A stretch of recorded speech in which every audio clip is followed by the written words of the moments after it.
I haven't gone live yet. Wow. Hey everybody, I'm on the old YouTube now. Am I on the YouTube? I guess I had to go there and hit the live button. This is my first rodeo. Hey, all right, I'm streaming. That makes more sense. I was wondering why. That makes way more sense. All right, what's up everybody? Thank you, Tony, for pointing that out to me. All right. All right, so what's up, everybody, over on the YouTubes? I wish I would have known that. Can you guys see me now? Hey, what up, everybody? Shit, I was actually talking to you guys over there. I didn't realize I didn't hit the live button. Starting things off great. All right, so for those that were watching on Rockfin, you're going to have to re-listen to my whole little story here. Why not? But thank you, Tony. I appreciate that. Good looking out. No more bullshit is the name of this stream. Yep, no more bullshit, folks. No more bullshit. So as I was telling the Rockfin side, let's see. Open up my note here. What I've been kind of up to all year to my YouTubers. I haven't streamed in probably like 8 months, something like that. And it's because the whole lockdown things, you know, all that crazy energy that was going on. I felt really inclined to during all that to start a channel and kind of, put my energy towards it, to support a community that was being censored and make content to help wake people up and their loved ones up in a way that wasn't triggering and can bypass censorship. Like I said, I looked at it more like signing up for war, and war is temporary. Obviously, you go to battle for a few years and you come home or you die. So I looked at like the whole lockdown thing as, okay, well, I gotta do this channel and I gotta just put energy towards that. But when everything kind of started getting back to normal, I couldn't really, I just couldn't really continue going on and just leeching on to whatever like hot topic was going on. So like I said, like the year after it all cooled off, I felt like I was able to breathe a bit more and be more mindful of my actions and my desires. I just feel like I've been in this constant state of going from like, oh my God, the world's flat. And then as soon as I like adjusted to be like, okay, I can deal with this. What is it? Like January 2020? I'm like, okay, I'm finally okay. I just went to the Flat Earth convention. I met some people. It's not so weird to me. As long as nothing happens in the world, I think I can go back to being a normal person here and just relax. And then, March 2020. So I've just been in this like cycle of just reacting to just waking the fuck up.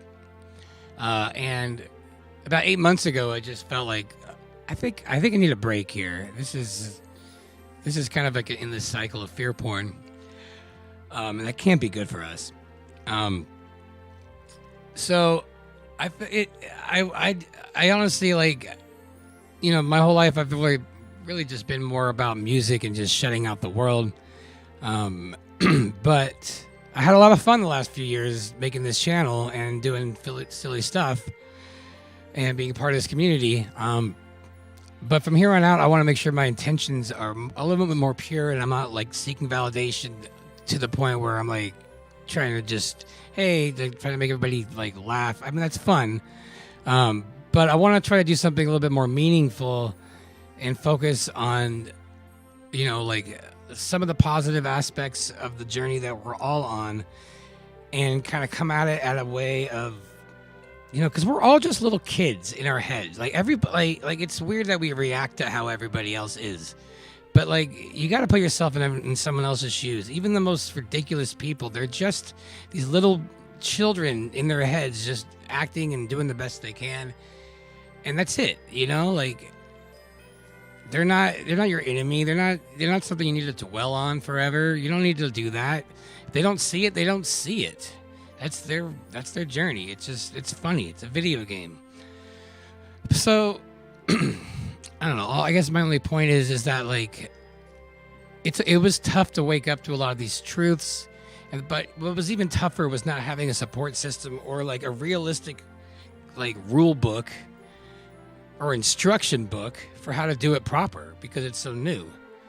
You know, there's no like right way to like realize that the world is flat and everything's a lie. Where's that book? You know, the whole it hasn't really been like prevalent in mainstream in collective consciousness for more than 10 years. It's only been like 8 years. So we're doing our best. That's great. But, you know, I just can't get behind a lot of just we play this victim role of like, God, why don't they see it? Oh God. Oh, now I have to like this, like my life is like this because they don't see it. Like we gotta stop playing this victim role, guys. It's nice, but I just can't do it. I can't do it. I gotta stay high vibe, otherwise I go to a dark place, man. So you know, once I saw that there is like, you know, that we're hopping on the next bandwagon after the lockdowns, that just didn't seem that important to me. But like a lot of the channels that I really respect, like they kind of had to because I have a built-in audience that's big enough where you really can't, you can't stop. And I never, mine's not. So I'm like, I'm gonna take a little break here. I just didn't want to talk about like, you know, some of the stuff that was like not that big of a deal. I didn't care about the blue paint on the roof. I'm like, it's silly. I mean, this stuff is important. Don't get me wrong, but that's just not what I signed up for. And I feel like now we're now, you know, it's I don't know. I look at the future like a little bit more. We have to have a next level. Okay, you discover flat Earth. We freak out and we figure out how to like stand again in our own mind and be confident and just not. But we also have to learn how to trust some things because this community like will say, well, there's a lot of mistrust. There's like, and it's understandable because we're going through trauma, and that's a reaction to trauma.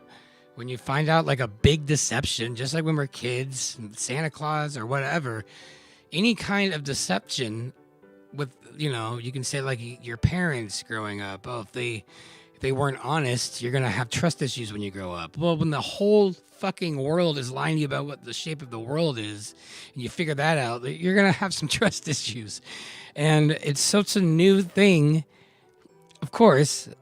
So we're all kind of reacting. That's why I love this community so much, because it's so new and we're just like trying to make sense of all this. But, you know, it's a certain breed that can be in where we are now. And I'm looking forward to the next stage now that the world's a little bit more calm. I feel like less reactive and more responsive.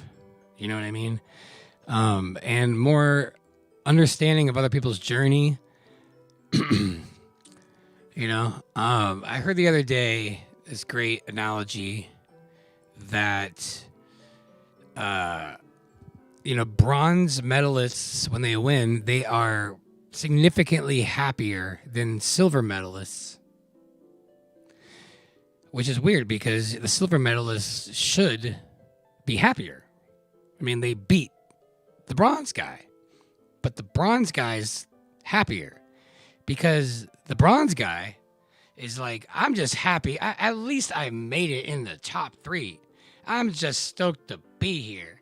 Where the silver medalist is like, oh, if only I was just, I would have had gold. Now, I'm trying to look at life more in the, well, at least I got this instead of, if only this person would, At least so many people have. At least we have this community instead of if only they would just see it. Because you can look at any situation either way. Everything is either a if only or at least. So trying to look at the life as at least, and it's just been more of my sanity, more good for my mental health. No more bullshit. I can't handle more bullshit. No more bullshit. I'm not sure if the YouTube chat saw that. Let's take a look here. Yeah, I just let's see. Hoping to make pork. You guys just talking about food? Get me all hungry. All right. Okay, I see. Sorry, YouTube. I didn't hit the thing. Start over. I didn't hear shit. Yeah, my bad. So I basically just kind of said it all again. What any New Year's predictions? What up, Benny boy? Any New Year's predictions? Yes, I have some predictions for 2024. Unfortunately, okay, this is actually a prediction that like this is what like usually when I feel this, like I'm right. Like it usually comes true. So as we all know, there's that war going on in the Middle East. And, you know, for a long time, I've been looking at that Deagle report that predicts certain countries losing a lot of population by 2025. And I've been seeing that since like 2015. I wonder if I could find that. Maybe I could pull that up. But there's this report by the Deagle military. It's a military group that does... They make weapons and they just do a lot of systematic analysis. And they have a prediction that America would be losing like 70% of their population in 2025. So I took a look at that list that of all the populations, and I looked at like which ones were getting hit the hardest. And it was America, England, Israel, and I think a couple other ones. Israel has a 70% decrease in population. A lot more than the population of Gaza, that's for sure. So, I don't know, it's starting to make a little bit of sense.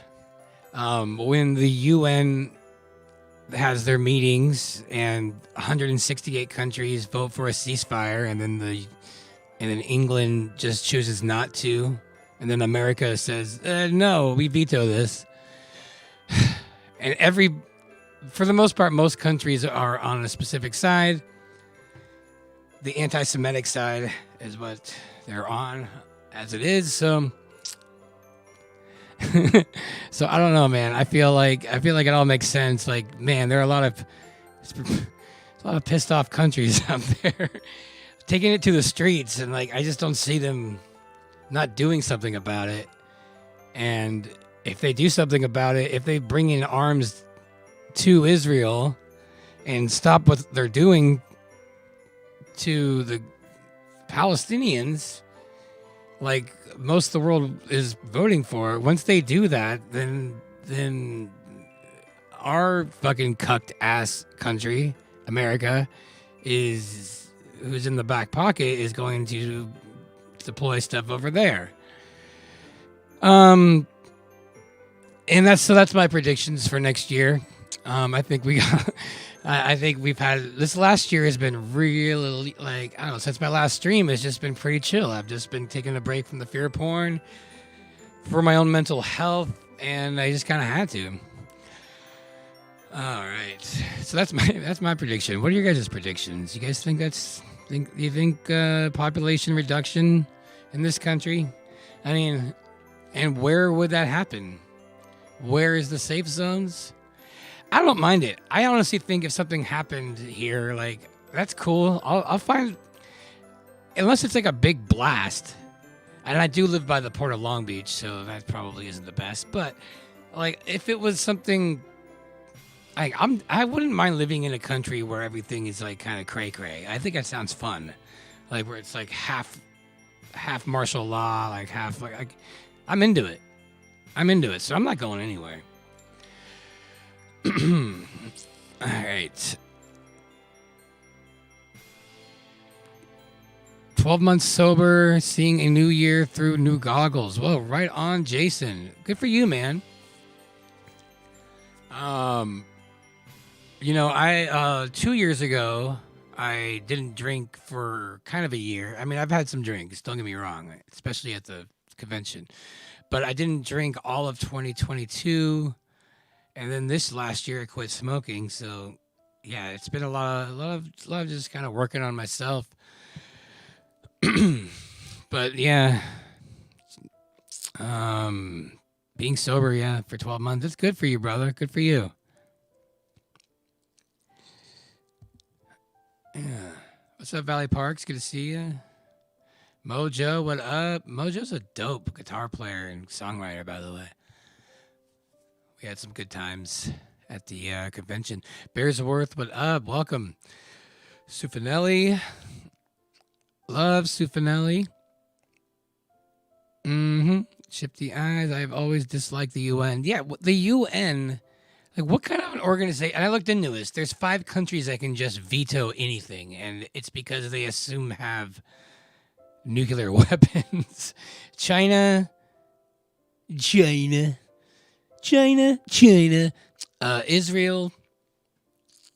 No, not Israel. What am I saying? It's China, France, UK, like Germany and Japan. I don't know. It's 5 countries that can just go, nah, because we got nukes. It's such a joke. I honestly don't even think that any other countries like take UN seriously. I think it's like a made up thing for our entertainment. There's probably like 50 other UNs. Like, there's just these like random like mock whatever. Let's see here. Yes, we had drinks. Yeah, we had some drinks. Oh, am I looking like Bono today? Or The Edge? Yeah. Regional cyber attack, maybe. Yeah, it's possible. There is that like cyber polygon thing that they were doing. Who's paying for these New York City protests? I don't know who's paying for. Look, have you guys heard of like all these channels that are like, you can get paid to support Israel? Are you kidding me? That doesn't look good. It really doesn't look good. Yeah, but there's all these like content creators, influencers that are getting like hit up and like offered like thousands of dollars to like be supportive of Israel. I mean, my God. What up, Ashley? Nope, right on. Let's see what's going on over in the Rockfin. Thanks. Oh, Tony, thank you for tipping me over there. I appreciate it. Yeah, dude. Andrew, you crushed it on the trivia. I want a rematch with Lowry. I totally do. Because I was kind of going in there just assuming I was going to win. A little too hot. All right. All right, Ashley says all of her patients are getting another booster for the winter. Gonna be a long winter. This is the 6th one. I wish I would stop. What up, big buddy Bob Crumb? Love you, man. So good to see you back in Pixels. Hope you are well. Yes, thank you. It is nice to be here. I, being on the Austin, the Melodome the other day, it felt so good. And I just actually rebuilt my studio. I don't know if you know that. But it felt so good to kind of be back, kind of streaming a little bit. And, I wasn't really able to engage in the chat because I would have been cheating. So I just felt like, man, I would rather have to do a stream where I'm talking to some people, Something went wrong live streams. Oh no, what happened? Did something go wrong?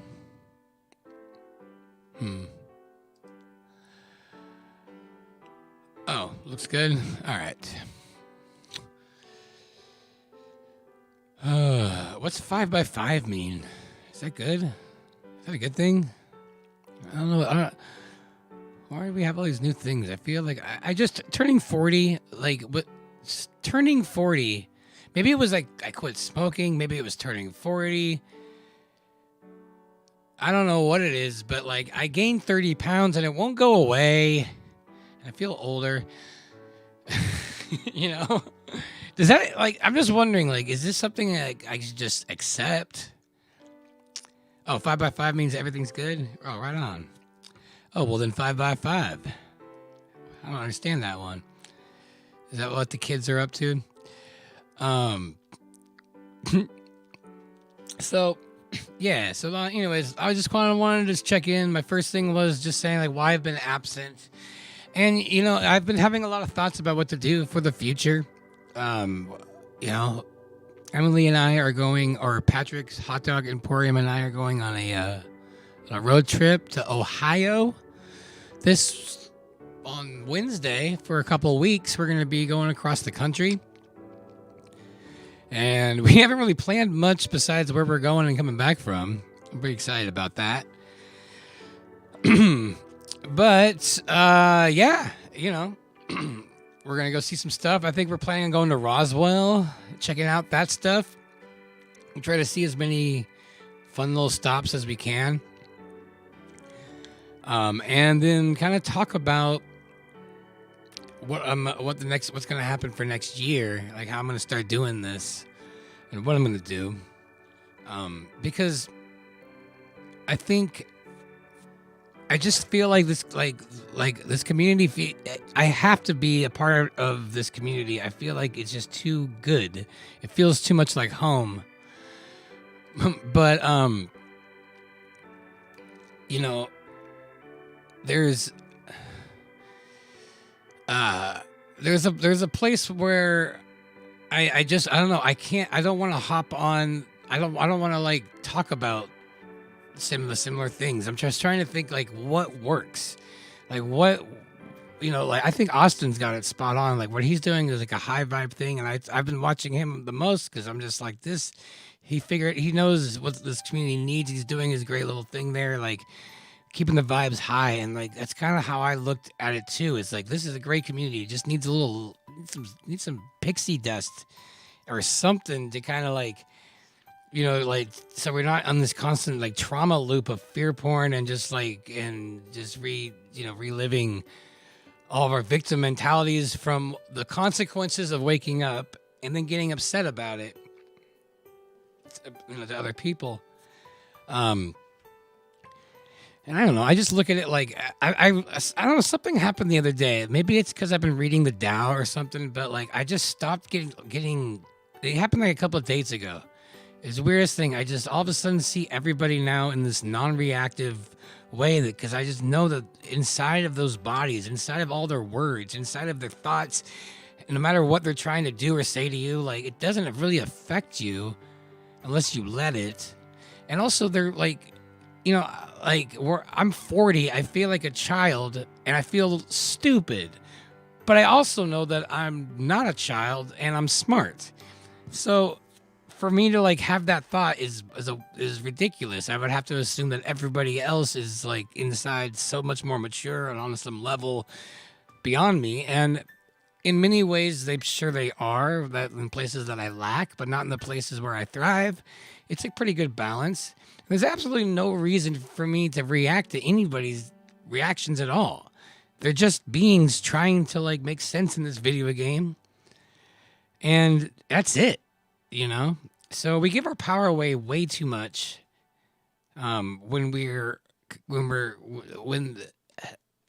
when our sanity and our peace of mind is in the hands of other people waking up, which kind of seems like a constant theme. And it's a broken record, man, because I look at it and I don't remember if I said this before or not on the YouTube, but I was talking about, did you guys hear the silver medalist analogy? I said, if you're just joining, I really like this. It's a fact that people who win the silver medal are less happy. They're more upset than the bronze medalists because the silver medalist is thinking in terms of if only, and the bronze medalist is thinking in terms of, well, at least I got here. And the silver one's like, if only I would have gotten the gold. And the bronze is like, man, I'm just happy to motherfucking be up here and shit. Are you kidding? I got a bronze. And it doesn't make any sense because the silver guy beat the bronze guy. He beat him. He should be happier, logically, but he's not. So that proves that, like, happiness is your choice, your contentment. It's up to you. Nobody else. It's not up to the person waking up. It's not. We can't do that. You know. All you can do is either say, "If only." If only they would just say it. It's a nightmare. And that's where I was for the last 3 years with this channel, because I was just like, I mean, we kind of had to. I felt like I was going to war. Like, if only people would see this, they won't do something that will kill them. Because as a person, I believe I'm a good person. I don't like seeing the rest of humanity fall for this shit, and it hurts my soul to know that's happening. And if it affects me on a personal level, I felt inclined to do whatever I can to kind of like either support people that see it so they don't feel so gaslit, or make content that helps those that don't. Because that was my best thing I can do. And that's why I kind of stopped streaming, was because I felt like now I'm just beating a dead horse. Maybe it's time to move on. But I didn't have a new hit song. I didn't have a new anything to kind of go with. So I'm like, let's take a step back. But my point is just that, this community is so beautiful. It really is. And it's so, the fact that it's just so raw, and there's no hierarchy. It's not like a clique. It's just so new.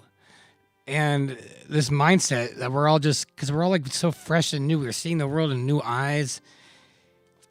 And it becomes a little bit like us and them. It can be a little bit like us and them at first. And we do that.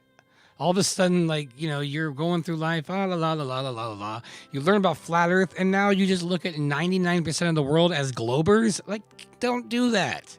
Don't do that. That's bad. Globers. I mean, it's not good. You don't want to do that. That's not but I understand. I completely understand why, So I'm in like this mindset where I just see everybody now as like they're just doing their thing, and there's just no reason to react. Just focus on you. And when you see things like that, that's just the reality. I don't know. I'm just happy to be alive.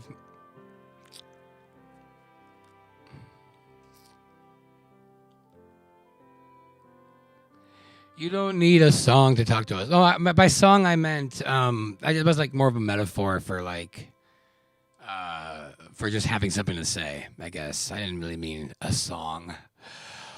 All right, smash that like. Oh, thanks, guys. Yeah. Pixie dust and unicorn farts. Yeah. Hell yeah. Taking the vibe. Mellow vibes. Yeah, man. I love what Austin does, man. The way he packages everything too, like it's such a nice addition to the community. I really do appreciate how well and just how on it he is. I wish I could be as consistent. Because some days I just wake up and I'm just like, it's not happening. I'm not doing anything today. It's all like a roll of the dice. It's just a different day. I mean, it's a Pisces and Mars thing, if you guys really want to know. But, what are you going to do? Mars and Pisces. Also, like, I'm just getting over my Pluto's conjunct Sun transit, and it's a long one. It's an ego death one, so I'm having a lot of that issues. Sufinelli says, Crumb, you and Lowry and Chief were amazing at Flattober. You were amazing at Flattober, Sufinelli. Just want to say that. All right. Likes and shares. Pixie does. Yes, I read that. Amberson ACAT, dude, I had a similar epiphany a couple days ago. There's no way to reach people at this point unless they're open to looking. Of course, that's the way it is. You know, and like this whole desire to wake people up, like, why are we so? Why does? I'm not saying I'm above it or anything. I get it. I want to.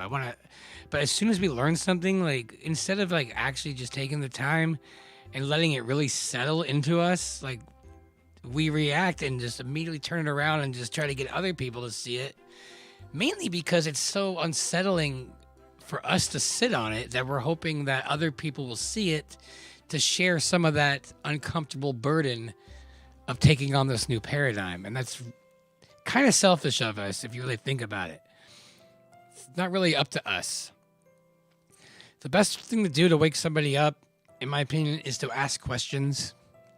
Just ask questions. I have some questions that I would ask. I wrote this down the other day. I was listening to was it Caleb, and he on his debate, and he was really good. But you know, it's just there's a lot of snarkiness and a lot of just no one really listening and just like saying a lot of facts quick. And I just can't imagine ever getting anything through to somebody after saying like giant facts so fast. So I'm just gonna like ask questions. I'm just gonna do a hypothetical talking to somebody. So if someone's like, what the fuck? You're a flat earther. What the hell? Like, how does that work? Like, I wouldn't tell them. Here's what I would do. I would say, well, how long have we known that it's a sphere? Like, I would ask them, how long have we known that? You know, and if they know anything, they would say, oh, we've known like, depends. They can either say like, well, we've known since Galileo, 500 years. Or they're going to be someone that's like, oh, we've known since fucking Greek, 2,000 years. Whatever. You can say, okay, great. So in the grand scheme of things, like humans have been around for a lot longer than that. So for the most part, the majority of the time humans have been around, they've believed it was flat and stationary. I mean, we could agree that, right? We could all agree that the default for the longest time was flat and stationary. But I would just say that. What did humans believe before they believed in the spinning ball? They believed it was flat and stationary. Why did humans believe it was flat since the dawn of civilization? Because that's how our senses see it. So I would ask, like, well, okay. So they were just dumb for a long time. That's fine. Okay. We're in agreement. Two people both agree. Human beings were stupid, just trusting their senses. Okay. I'll take that. At what point in history, though, did we make that switch? And you could say, okay, 1500, or you can say like 2000. I don't know if the entire world got the memo, but like that's what people probably think in their mind, that they made this. There was just a switch, you know. Evidence was presented, and people were like, "Oh, yeah, it's a ball. Okay, cool. All right, that's fine." So when did it go from an educated theory to an overwhelming fact beyond the burden of proof? That's what I want to know. You know, like if Galileo was like ridiculed and like persecuted, at what point did it become a fact? Who cares though, right? I mean, like let's just say it did. Let's just say it became a fact.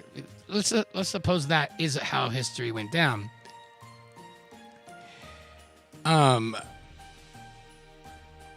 Who had the burden of proof then? The burden of proof would have been Galileo and Copernicus, right? That's the burden of proof.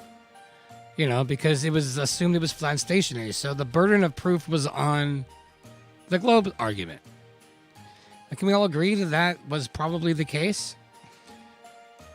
Now, I know today the burden of proof is on the flat earthers, but like they have to all agree that at one point in history, the burden of proof had to be on the globe side.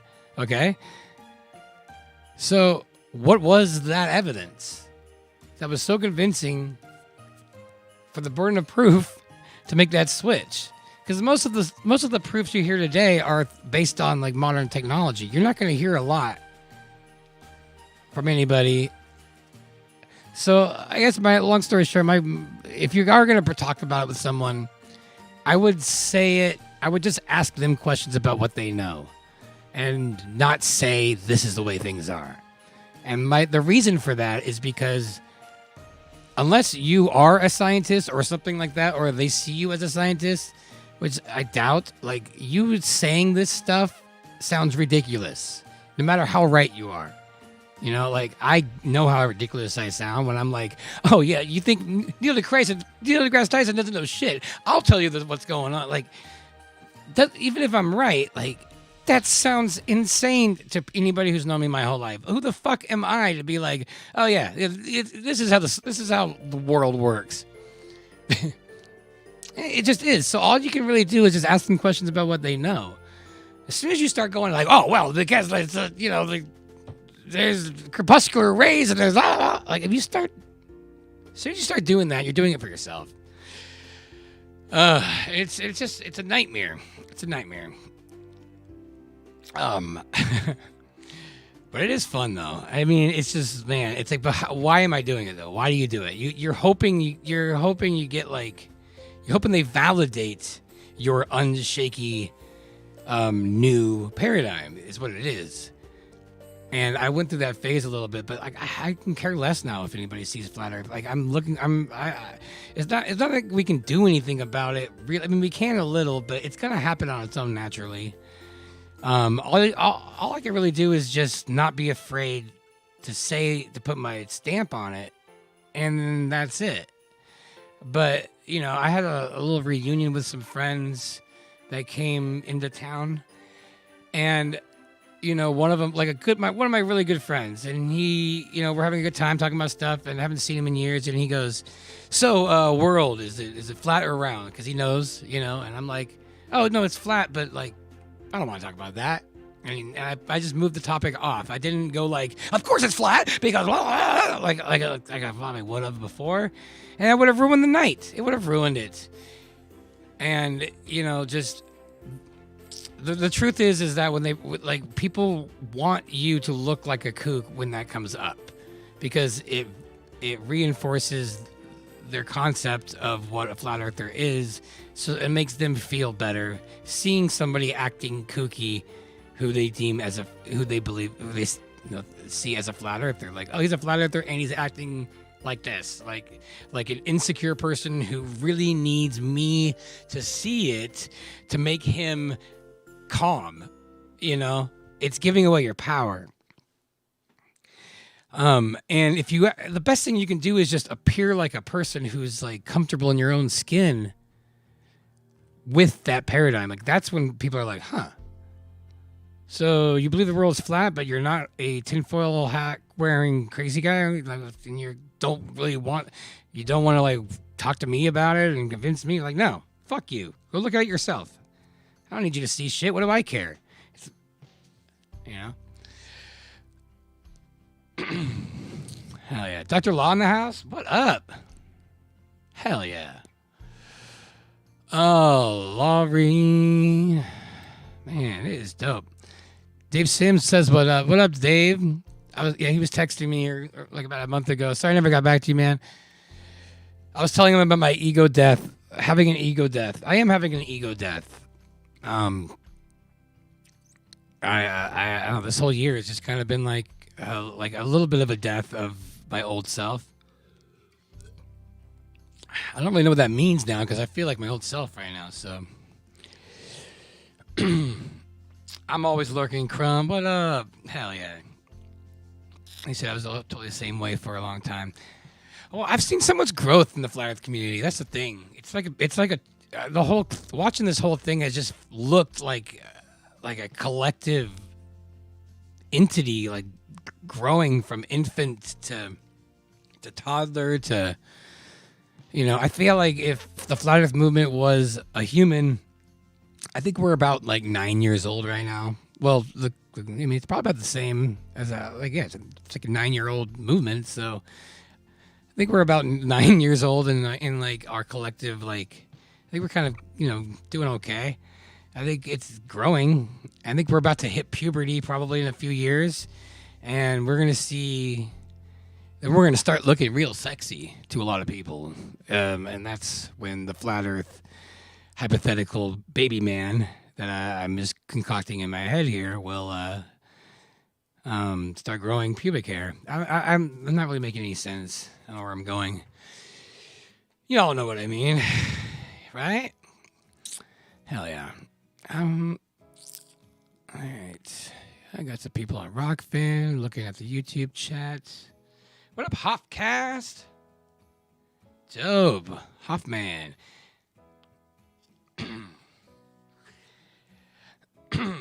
I've been flatty for 3 years or so. I'm a baby flurf. Yeah. Well, 3 years. Yeah. That's good. That is good. I mean, we're like I said. There's no support. There's really not much of a support system. That was my biggest thing, and I feel like it's kind of like what's going on now in the world. Like we're at a place where we're so over the lockdowns and so over that nonsense that we all have this like unspoken rule as a society now, where we're just not talking about it. We're just not going to talk about it anymore. We know what happened, but we know it should be addressed so it doesn't happen again. But collectively, as a society, we are exhausted from the nonsense and just would rather just hold off and not deal with that trauma at the moment and just ignore it. And that's kind of where everybody is in the world. That kind of happened a little bit with everybody that woke up to Flat Earth too. Like at first it was more just like, oh yeah, it doesn't bother me. I always thought it was flat. I just woke up and everything's fine. Like I don't understand anybody can just do that. Like you just were told that like the amount of lies systemically around everything, and you can't, unless like you are completely like narcissistic, like you have to think like, okay, even if it doesn't affect you, like think about all the other people it does. Like it has, like that hurts my soul knowing that like they're teaching millions of kids this shit. It just, you can't help being like seeing yourself in that. But I know deep down, like for the most part, we're all just figuring it out. But I don't think it's a good idea to separate us from normies. In fact, I think it's like we have to have like this whole like separation or us and them idea of people who see it and not, like, it's not good. That's not good. That's how I know that religion, and any religion that separates people, that's not God. That's not God. I'm sorry. If your God's like, well, these people are cool, but these ones aren't as cool, you're talking about somebody else. That is not a God thing. Any kind of separating humans based off of like the way they think, that is so stupid. We're all just, you can't do that. We're just all on a different journey. So I don't know. I've been trying to reconnect with a lot of my normie friends from prior pandemic that I don't know. I really wish I couldn't help at the time just feeling like, like I had to detach because they were like purposely, mindfully going the opposite way, like publicly showing their support for something that I deemed evil. And I just was like, oh, they're gone. And we all remember this. But as things slowed down, like I started missing them, and I don't know. It's just this is an endless cycle. If we just kind of stick to this, it has to be higher vibes. Yeah, Melodome says he loves his normie friends. Absolutely, And I got to last like a week ago. Like, they know me and they know what my journey has been recently, and it'll come up. Like they'll bring something up, like, "Hey, what do you think of this?" Like, hoping to get me to react. But like, if it's all my reaction, I'm like, "Oh, it's all good. I think this," but we, move on.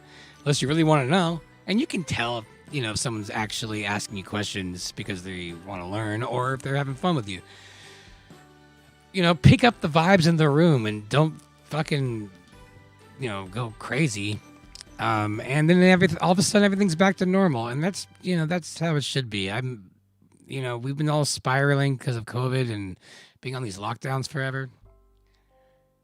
And I'm just speaking from myself personally.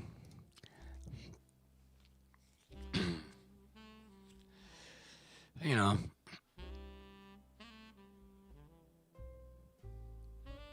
start recreating, innovating based on flat Earth model, moving forward, let globes sit around and argue with themselves in the metaverse.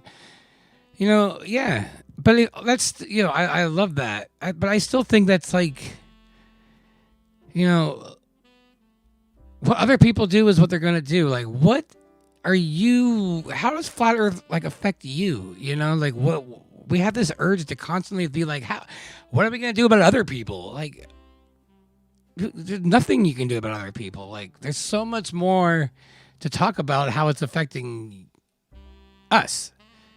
Going through that psychological trauma of being somebody who sees all this in a world where people don't want to, or it's so new that it feels weird. Now it keeps getting easier and easier, but it's still very new, and a lot of us have maybe burned some bridges, or we've had to just kind of, putting that step into the pond of like, all right, everybody, I'm one of these. Like, that's big. I mean, you have way more acceptance. If I told everybody that I was a trans, whatever, if I said, oh, I cut my dick off, like, a lot easier to tell people that in this society, because I come out, which is hilarious. Oh yeah, I'm gay. Oh, I'm so proud of you. Oh, I'm trans. I'm so proud of you. Oh, I looked into something and I don't believe this spinning ball anymore. Oh yeah, well fuck you and get out of my house. So there goes that.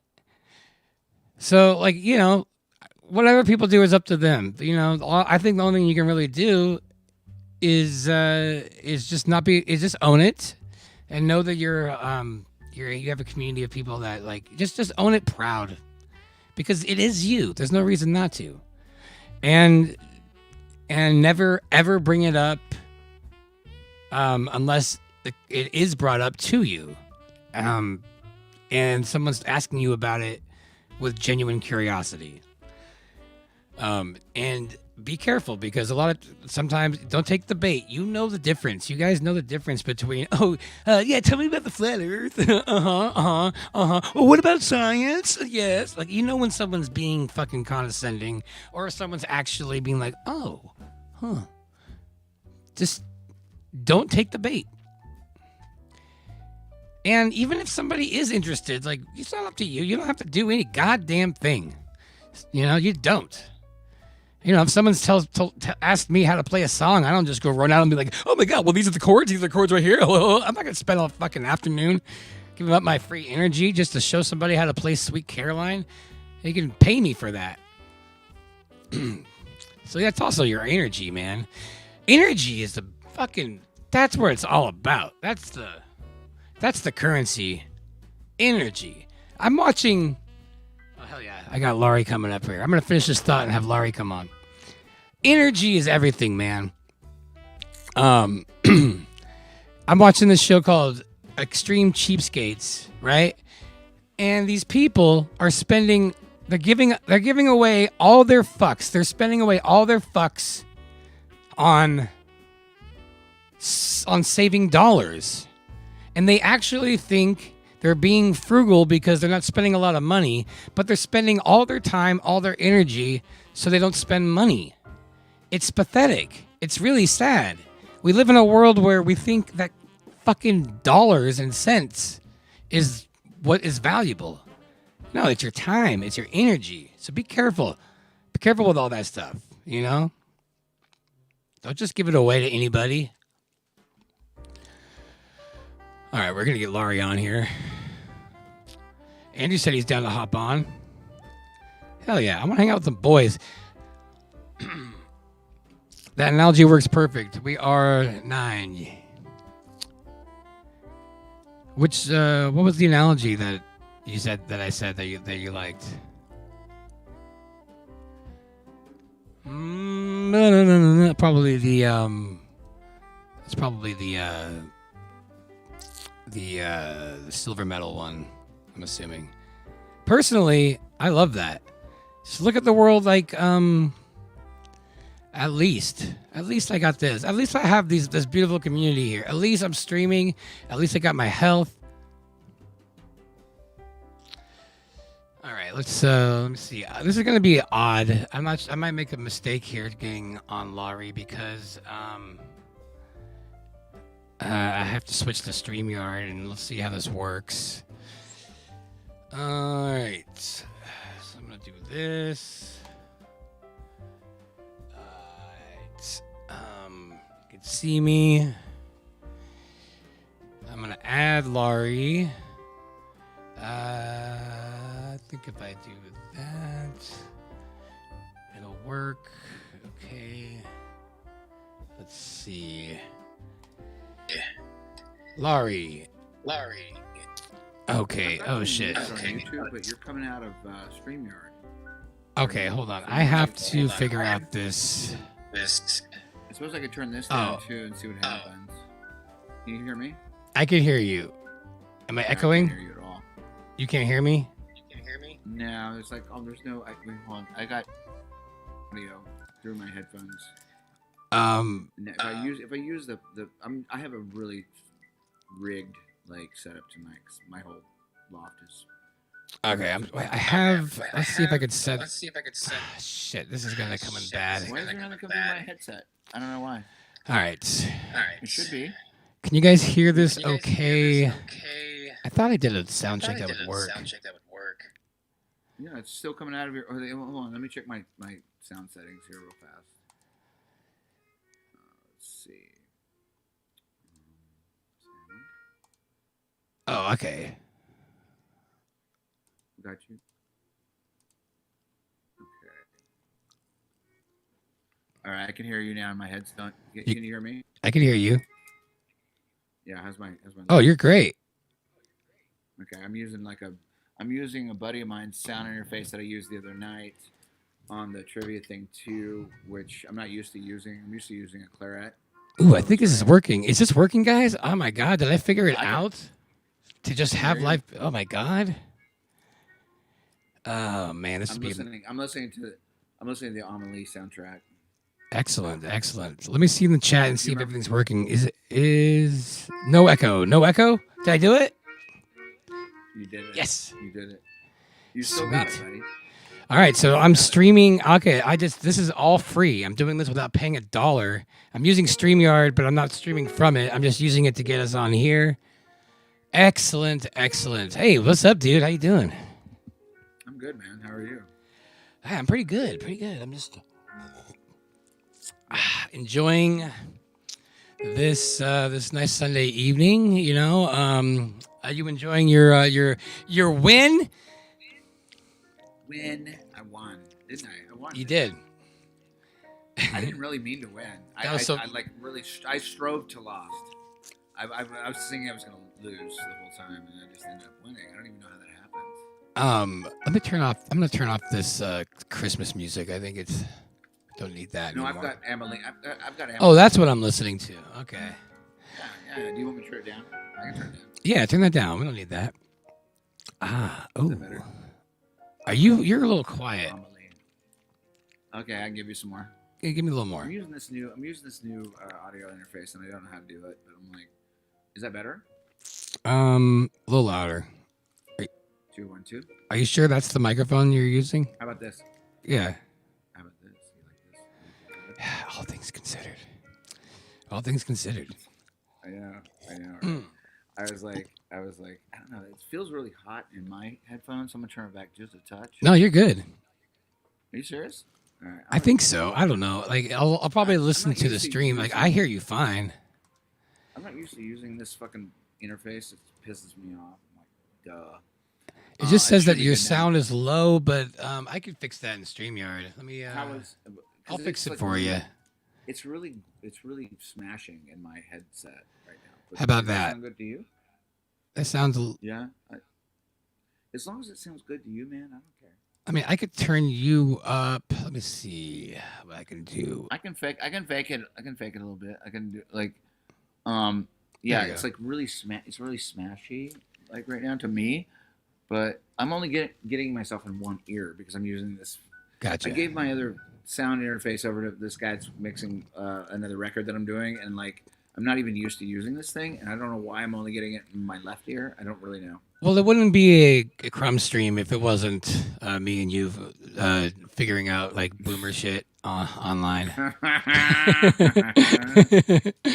Yeah, hell yeah. How's everybody doing out there? Man, feeling pretty mellow. It was nice, man. I kind of got into a good little talk about like why I've been absent and like what I'm trying to do next. I'm trying to, I guess my next thing is, this is what I've been like thinking about a lot is when I'm really old, when I'm like 80, what would I regret not doing? And I think it's the best way to look at it. That's what John. I mean, just straight up, I would regret not trying to figure out the place that you're walking around in. That's just me. I don't know. Yeah, it seems really pretty fucking simple to me. It's like, where are we? Yeah, no. The flat Earth thing like is something that I look at like. Here's what I would regret. I would regret not. Well, I need to finish my damn musical because I've been working on that forever. The second one was. Are you writing a musical? I've written one. It's like it's. I just need to finish and record it. I wrote it like in 2016. I got a full musical written. It's called a Musia. But I've just been afraid of. I've been afraid to fix it or to finish it. I mean, musicals to me, like, are you gonna make it really like cheesy and gay? No, that's the thing. I don't want it to be like most musicals, like where they're like, "Hello, I'm here, and everything is gay, and I'm gonna make a song that is stupid." Like I don't like. No, the song's gotta be good. It's fucking. Nobody likes musicals. Like I like a couple songs, but we're all just fucking lying in the audience, going like, "Oh, this is great." Yeah, we all be like, "I'm having a great time." Like, it's so stupid. We all think we know it's stupid. The only people that like it are people that like musicals. Like that do musicals, so like, I that's that's the whole thing is that writing a musical could be really fun. You were about to say like, John? No, I didn't say anything about John. No, it could be really fun, like writing a musical, and like as long as you make it not gay and like make it awesome, you could like do something really rad with it, Mm-hmm. And that's the GAE gay. GAE? GAE gay. Oh, gay. Yeah. Okay. I got just you. Don't make it like that. Just make it like fucking awesome. Make it silly pants, like you're really good at. No, it's good. It's I'm not gonna get into it, but I've put a lot into it. I even have writers that actually wrote the whole script and everything. So there's a whole thing. But that's one of the things I wouldn't regret not doing. Another thing would be, I don't know. It's just like music has always just been like my life, and as you get older, you can't help like wonder like, should I just like go get like a normal job or something? It would kill me though. There's no such thing as a normal job anymore. I know. You're past that. It's never gonna happen. It's never gonna happen. You're never gonna get the normal job. You're not gonna get that anymore. You've already been seen on the internet with 1,000 keyboards behind you, and you saying very, very crazy things that most people don't agree with. But I do. I agree with the things you say. So, like, there's no chance of you getting a job. I know. It's over. It's over. You're just finished. It's finished. I know. Hopefully, I know. So I got to figure out a way to do this and at least make some sort of money. I don't need a lot, but I don't know. That's I have to make enough to like make ends meet somehow and not be gay about it. And that's my New Year's resolution. Like I pretty much quit drinking except for when I hang out with Lowry. I pretty much quit smoking except for when I hang out with Lowry. It's like every time we hang out, it's like you're like completely clean and sober, and then you hang out with me, and then you're suddenly drinking and smoking cigarettes within like 5 minutes. Yeah, but it's not your fault. It's just it's your fault. It's your fault. Yeah. So it's your, no, it's just it looks good. It looks like a lot of fun, and I just want to. Here's the best part though is I didn't start smoking again like every day after I left Vegas. Like it was a nice test, so I figured it's okay. Dude, every time I go to hang around with a bunch of people, a bunch of flat earthers, I have to smoke because everybody just smokes. It's like the smoking from like. Whatever that fucking what was that movie? X-Files. Yeah, it's a smoking man. It's like I have to smoke when I'm hanging around with a bunch of flat earthers, right? That's right. It's all, we have to have. Our coping mechanisms are necessary. I mean, I can't sit there and talk to Brian Stabley for fucking 24 hours. I just can't. So I have to smoke and drink and like try to convince myself that I'm still in this reality, even though I might be in another one. I don't fucking know, man. You have to convince yourself that you're in this reality. Now, Lowry, I'm in this reality. Now, don't you think otherwise? But I'm not. I'm not in the reality. This reality, man. Have you ever think about like time jumping? Like it feels like suddenly the timeline that you're in is completely different than the one you were in yesterday, which could just be you went to sleep and then you woke up and it's a new day, or it could be that you're kind of slipping into different like little timelines and it's like, wow, this is really fucked up. Doesn't feel like it was yesterday, right? Do you ever feel that?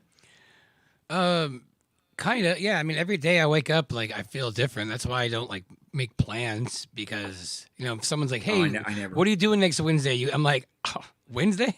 I don't know. And do not ask me to be there because I don't know. Like, I'll see how I feel that morning. So, I know. Plans are stupid. Plans are dumb. Like, you just can't.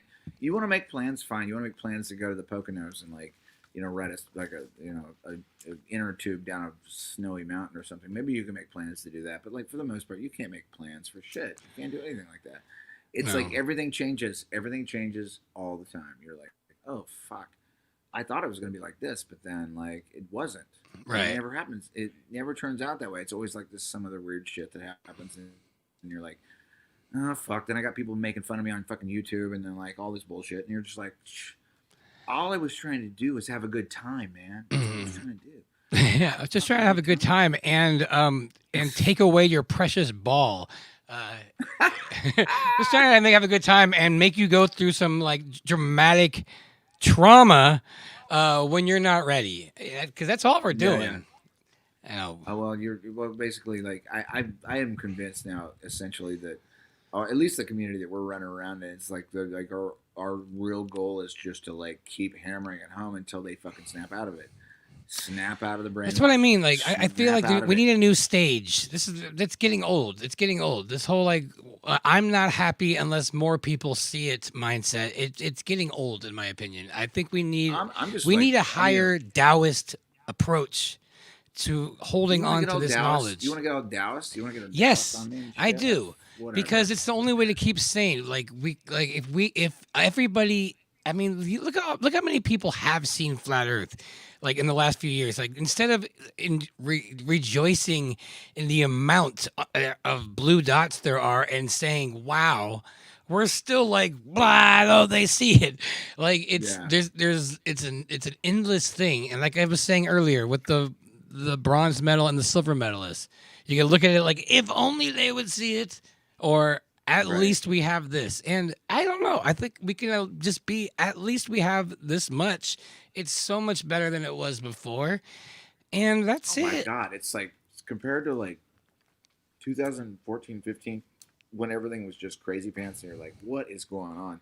Oh, yeah. Now it's coming, like a lot of people are coming into it now. And they actually, I think it was, you listen to this, like I think it was actually the Sarge said it best. He was like, most people come to this realization in front of their computer 3 weeks after they hated it, right? Yeah. So, like, we never get any satisfaction. I'll be like, yeah, we were fucking right. I just showed you, all this stuff. Because nobody's going to admit they fucking, that they were triggered and they were mad and they couldn't see it. They're going to see it in front of their computer 3-4 weeks later after, and then they'll just secretly peep it up. They'll peep it up after. It was like, I'm kind of getting down with this flat Earth stuff. I'm like, yeah, but you were fucking calling me a fucking retard. Fucking 6 years You see, the way you're talking right now is like you have this fantasy in your mind of this like imaginary person and how they waking up. Like you've replayed this so much that this is what they're gonna do. They're gonna do this and they're gonna do this. Yeah. And then they're gonna fucking see the fucking flat Earth. They're gonna fucking come all over the place once they see it. And like this is a made up scenario that we all have in our minds of just, and then they'll bow down and they'll say, you were right. Like it's never gonna happen. I get it. I get it. Like it is. It's cool, and like I get where we're at, but like this can't. There's got to be a next. There's got to be another level here. I'm looking at the chat real quick. I mean, look, check it out. Like, if Dave Sim says, "Crumb, you are right. I don't think Lowry is there." Well, we're all figuring it out, and like no, the ranting is good. Crumb, I think your comment earlier that the flat Earth awakening will happen naturally at this point. It fucking, of course, it will. At this point, it's like starting up an engine. Like you're like, like, but then you get going. Like you don't have to. This is. It's going. It's fine. Honestly, like the rest of my soul it's so much at rest after flat Earth, and I wish I could impart that to people. Like all that anxiety that you're feeling, it will go away if you go through the process of learning how we came to the conclusion that it'll go away. All you have to do is just make all your friends and family think you're crazy, isolate yourself, completely go nuts. Like listen, like if it was a product, like, and you're selling it, you're not gonna. It's a pretty bad sales pitch. I'm not gonna lie. Like nobody woke up one day and decided we wanted to be this. It just happened to us. Nobody's selling anything. Well, I know. Why is selling a fucking app? But it's like I think selling the app is probably. No, I know. But it's like nobody's selling any of this shit. We didn't wake up one day and we're like, oh, I want to be a flat earther today. No, this wasn't a cool thing. This was, if anything, we ran and hid in the shadows for fucking, at least for me. I ran and hid for 2 years until somebody fucking figured it out that I was a flat earther, and then it was like over. Okay, I don't know if you guys watch Max Egan. I'm a huge fan of him. He has the Crow House. I like Max. I like Max. He's got some back and forth stuff that's like he's fighting with some people on or whatever. I don't know. On a recent video, he talked about the flat Earth community, and he actually mentioned Globebusters and Jaren, and he said that and he's kind of right. Like he was talking about how like there's a lot of in the community like. Not much cohesion, just a lot of like wanting to be right and a lot of constantly pointing out things just to prove that they are right. And he is right. Unfortunately, like the way we all woke up to this, like that was just the natural human way in 2015 and 16. Like that was just what we all felt inclined to do. It was the only way like to get a Tinder kind of fire started in it, but like it is kind of getting old too, and it does kind of, I don't know. There's something about it that rubs people the wrong way, and it doesn't really make it look like it's like something inviting. No. We're in the mid. I see. Oh shit! I got Austin's gonna be joining us here. Dope. We're in the mid range right now. We're in the mid range where like there's a lot of people waking up and they understand what it is, and they're going back and revisiting their physics lessons in high school and their geometry lessons. They're just tapping into that for the very first time. Maybe. But what are you doing? What are you doing with it? How are you doing with it? Is what I want to know. You don't fucking just stop trying to be flat Earth famous, all of you fuckers out there. Just stop, because you're not gonna get more pussy by fucking because you're the biggest flat Earther ever. You're just not gonna do that. Just fuck off. Just fucking accept it for what it is and try to be a nice person. That's it. Try to fucking be an amazing person and just settle your soul and know that you're not spinning and you're everything's gonna be okay. And I'm bringing you on right now. No, I think you actually said something right there. I think I'm bringing on Austin right now. Well, Austin, what up, Austin? What's up? What's up? What's up, Austin? Am I coming in okay? Because I'm in my car. You are good. I'm gonna. Oh my God! I'm gonna see if I can reduce your background noise. How's that? Does that work? What's up, dude? I set up a studio. I set up a miniature fake studio tonight. You are kind of echoing a little bit, I think, because of if you're in your car. Are we going through the speakers? Yeah, a little bit. Shit, that's not so bad.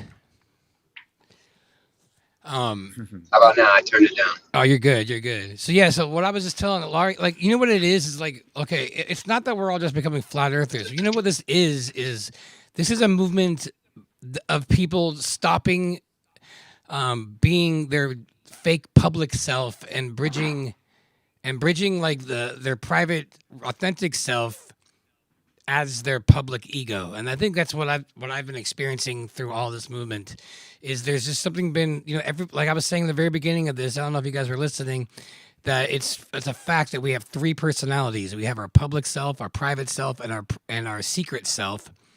Our Indeed. Public one Indeed. Being like, hi, I'm this. Whoa, nice to meet you. Oh, that's fantastic. That person that we all have a little bit of. Then you have your private self is kind of like, your friends. Like, this is how I talk to you guys. And then you have like your secret self, which is like your shadow self, or like the stuff that like you wouldn't tell anybody except like somebody really close. All your like weird dark shit. You know what's weird? You know what's weird about that, Crumb, is like when you go to like Flatover or someone, everyone there is on the same wavelength. Yeah. There's really not much to talk about. You're just laughing the whole time. You're just like, yeah, we get all these jokes. They're not being their public self. That's the thing. They're being their more private, authentic self. They start talking to you as if you are their friends, and that's what I'm realizing about this community is that it's not just about people that want other people to like wake up to flat Earth. It's about people really wanting other people to just be their goddamn selves and just no more bullshit. And that's why I call this episode "No More Bullshit." Just no more bullshit. There's just bullshit. Like we are all in this trauma loop because of the world's bullshit. Everything is bullshit. Look at what's going on in the world. We just I had to stop being a musician for 3 years, and I couldn't play for anybody because why? I could say why, but the real answer is because of bullshit. It's just because of constant bullshit, and we're just kind of sick of it. Yeah, I lost fucking half my income for 3 years. I was like, because people are retards. Yeah, that's why I lost it. I was like, what the fuck now? What am I gonna do now? But here, check this out. Check this out. Here's the bugger and the really nice thing. This is the one that I want to impart to everyone, whoever's listening. I think everyone here is already on our team anyway, so it's probably useless to talk about it. Well, like you like. The spinning thing, right? Like the spinning thing. So if you want to control somebody and you want to effectively get them into your corral and get them to do what you want them to do, you have to usurp the very place where they look at the world, right? Which is at your eye, right? You convince them at their eye, in their senses, smell maybe somewhat, whatever, touch, but you convince them at that usurpation point that they are spinning. You have them if you're a psychopathic controller. Yeah. But once you break through that, like a lot of us in our community, you break that usurpation and you smash that. Yeah. They have no more control over you.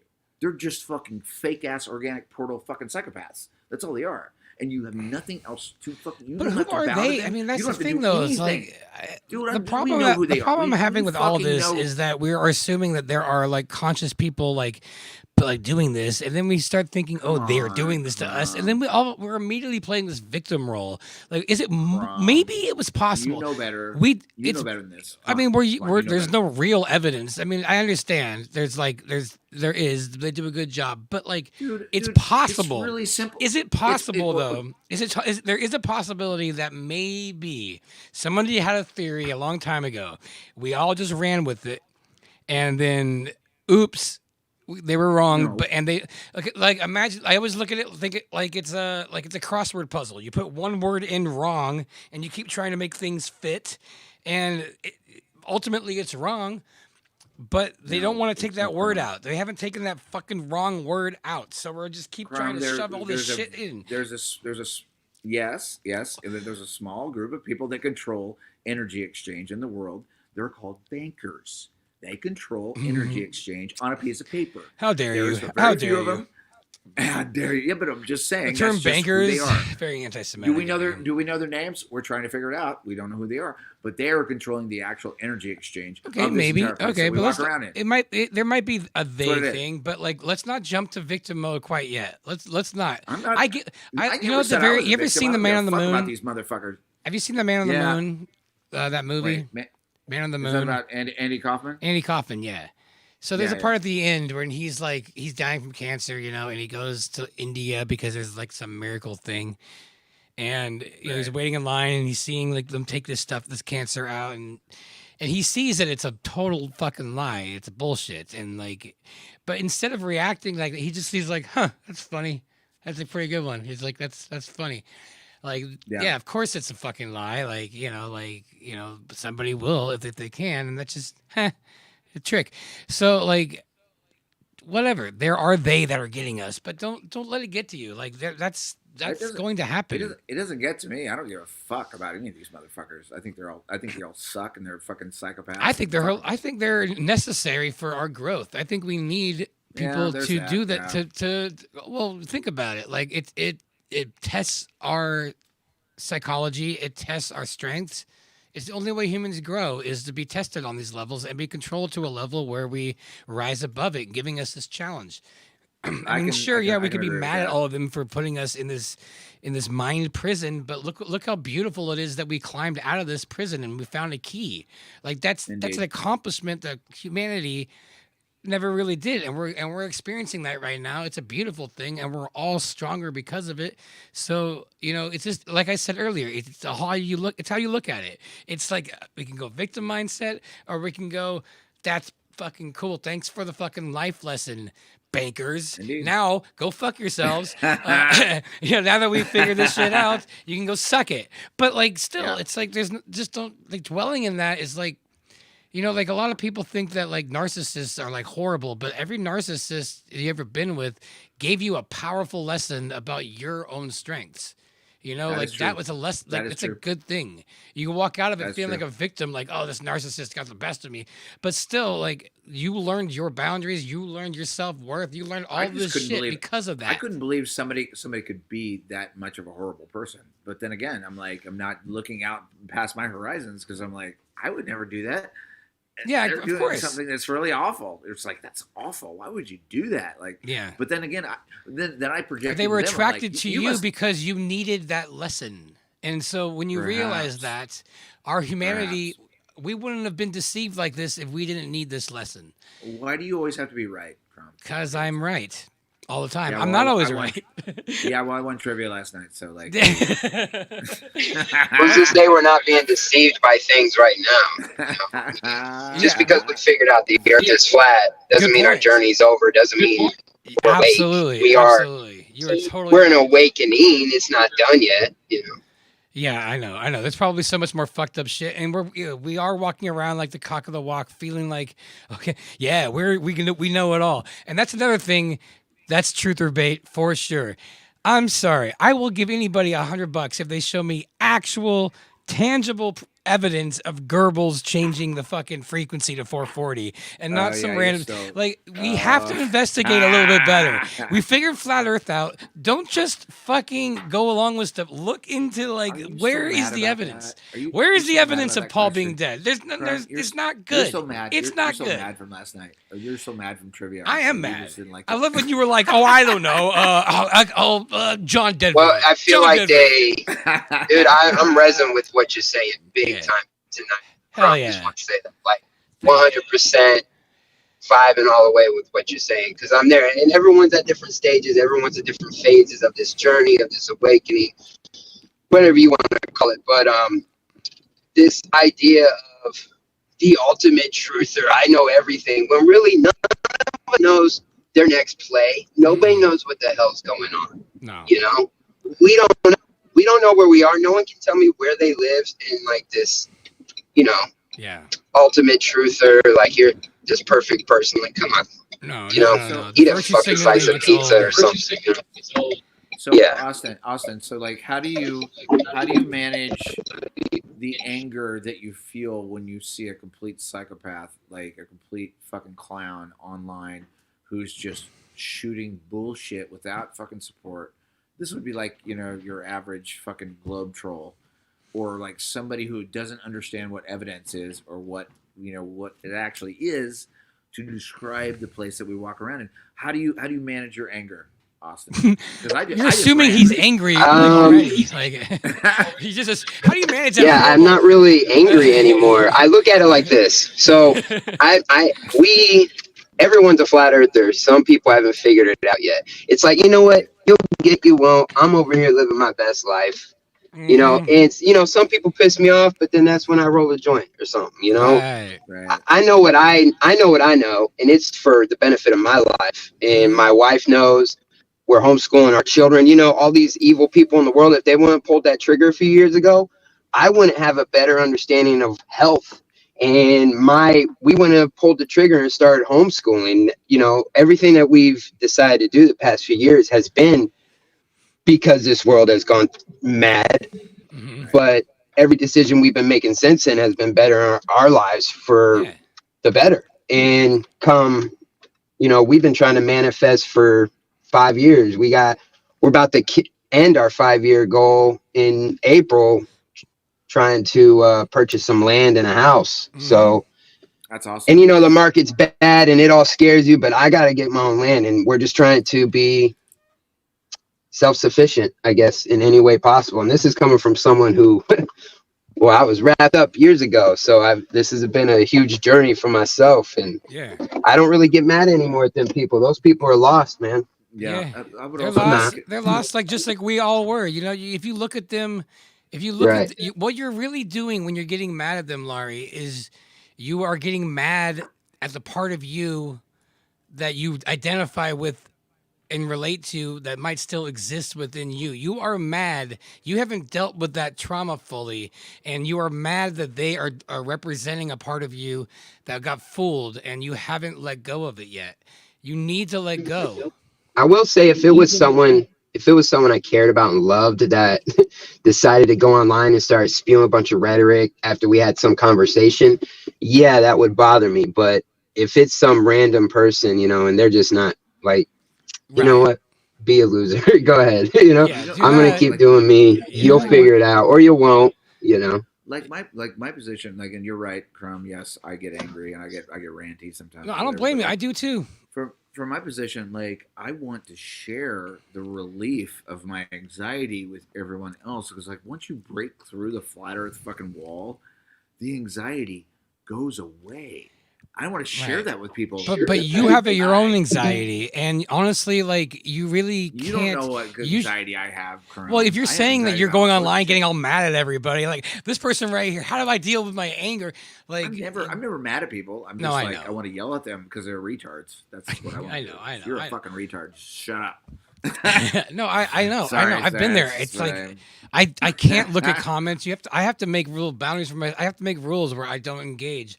I don't engage with like any like I don't like get into these endless things like when I comment on videos and then someone's like does something and just oh yeah, well what about this? And like some stupid and I'm like what? And then I just go and I did that so Dude, much. I got a comment on one of my videos today that I just read. I shouldn't even read it. I just ignored it, left it alone. Like, okay, you're an idiot. But I left it there. Man, I would spend other people days can see that with he's an people idiot. that were like, I just spent days with people that had my number that knew I was a flat earth and just constant back and forth showing proof and proof. And it was, I'm just like, I just gave away my energy so much to people who had like, just because I was so desperate for someone I barely knew to see it because it was so isolating. And I just, at the time I was so desperate, but I'm realizing now that like, why?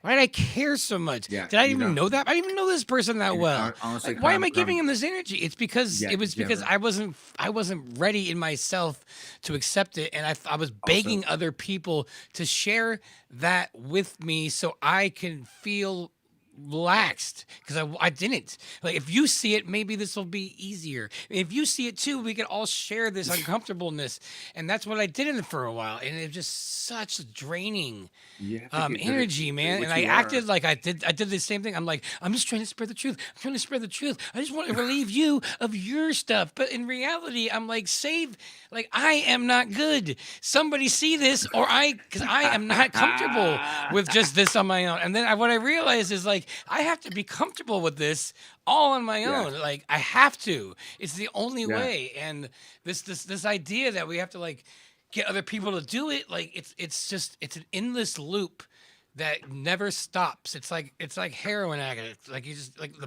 we've woken up 100,000 people in a year on the map. We're like, no, we need more. We need more. We need more. Like, somebody make me feel okay. And what I realized like this last year is like I'm so much more chill on it. I mean, don't I look totally chill? I'm totally chill on it. I mean, it's totally fine. No, I mean, but Crumb. Yes, You gotta listen to this for a second. Like, all right. You gotta remember, like, a long time ago when we were completely freaked out about this whole thing, like fucking, I don't know how many years ago. It's not even that anymore. Yeah, I'm gonna jump on my computer. All right, brother. Let me, Crumb. You gotta remember, like, I'm so happy. Thanks, Austin. Good seeing you, brother. There's finally flat Earth inside jokes that we can all actually practice, because it was impossible to make jokes, right. You know, in the heliocentric like fucking model of making fun and making funny, and like now finally we have inside jokes, and I'm just like, oh fuck yeah, this is what I've been looking for. I've been looking for inside funny flat Earth jokes, for years. What do you got? There was no way because we hadn't developed it. I don't have one now, but don't fucking throw that shit on me, motherfucker. Come on, make me laugh. I don't have one. Come on, amuse me. Yeah, I'm just saying, like, you could drop some things now. There's enough context in the community that you can actually say something, and people that are in the know will fucking laugh about. Yeah. You know, as opposed to like, you know, you're like like back in 2014. When we were fucking all isolated, like there was not very few of us, but we were very isolated. You could say a joke about something and nobody would get it. And you're just like, fuck, is there anyone who will get this joke? Will someone get this joke? And now you're like at the last October, we didn't even have to talk to each other really. We played a set together, and then also, you know, we were just saying things and people were laughing because everyone got what was going on. You know, it's like this whole brand new context of a culture of funny that's based on not a spitty waterball fucking stupid religion. Well, I love the same thing with like the masks and stuff, like that whole like laughing at what happened there. I'm like, all that shit with Fauci. Like, I got to. It was so easy to make fun of just like, oh my God, they're murdering people, and and I'm just laughing. I'm making up jokes about it, and that was weird. It's like that's the only way to keep saying. It's like, oh cool. You know, so it's like, oh, God, where's Fauci? And like, we had some fun doing that. But it was so clear. Like most of us in the community knew what it was about 2 weeks into it. Be careful, by the way. Like, we got to be careful if you don't mind. Just I'm not gonna say. I won't say the words. But like, just like into that certain month of that certain year, everybody's like, oh, we've seen this before, and it started with the whole. You know, that digit that looks like this, and there's a 1-1 after it, and like, you know, things don't fall down because of that stuff. So we knew it. We were already ready for that. We were almost prepared for it. I saw it like within 2 weeks. I was like, holy shit, this is like the same thing that happened, you know, 19 years ago or whatever it was. I was just sitting there. I was like, ooh, you know, ooh, yeah, fuck. Ooh, this is a long one of those PSYOPS. Yeah. You know, honestly, though, like if you're an astrology person, it was like the only time I've ever seen in history when I've looked it up is you had Pluto, Saturn, Jupiter, Mars, and the moon all conjunct on March 17th. The odds of all those planets being right over each other are not very random. I don't know. I think the last time that happened was like in BC. So I didn't know about astrology then, but like I'm imagining like what are the odds that like March 17th, it was like 4 planets and the moon moves up really fast. And as soon as the moon came in there with all that, it was like locked down. And I remember feeling the energy mid-March. It felt weird. It felt weird mid-March. The whole thing to me was just like, I don't know. And look, we weren't educated into the occult or the dark arts or whatever, astrology or whatever, the light sky up there. I know. We were given the gift of staying home for 3 years. It was awesome. I'm so grateful for everything, to be honest. I'm so grateful for all of the nonsense that we've gone through. I honestly, like, we're all so much stronger. Flat Earth couldn't be stronger. Like, all this bad shit that we bitch about we couldn't have asked for a better thing to actually get us to where we are. It sucked. We did it kicking and screaming like a kid getting pushed into a car seat, but like, if you really think about it, all of this shit just made people stronger. It's just it just sucks. It's all that Saturn energy.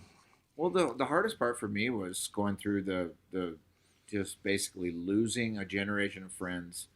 Gaining the best part was gaining a generation of friends, but I lost a bunch of friends that completely thought you didn't lose them. Nuts. You just temporarily just are doing your thing, you know. And the ones that you would that you let me ask you this, because I kind of felt like that for a while, but like deep in my heart, if I was being honest, I'm like, you know what, there are some friendships that I feel like I've written off that I just don't feel comfortable like just letting go. And I've had to think long and hard. I'm like, I think I would like to try to rekindle this, at least give it a shot.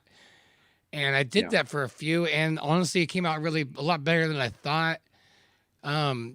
You know, as long as I just didn't bring up certain topics, and and honestly, it feels good because that if we lose friends all because of just ideals, like how we see the world. I mean, one, it has to either be like a friend that like it really wasn't worth holding on to anyway. But if it's a relationship that's close, like it's worth trying, and it's not cool. It's not cool to just write people off like just because they're on a different stage in the journey.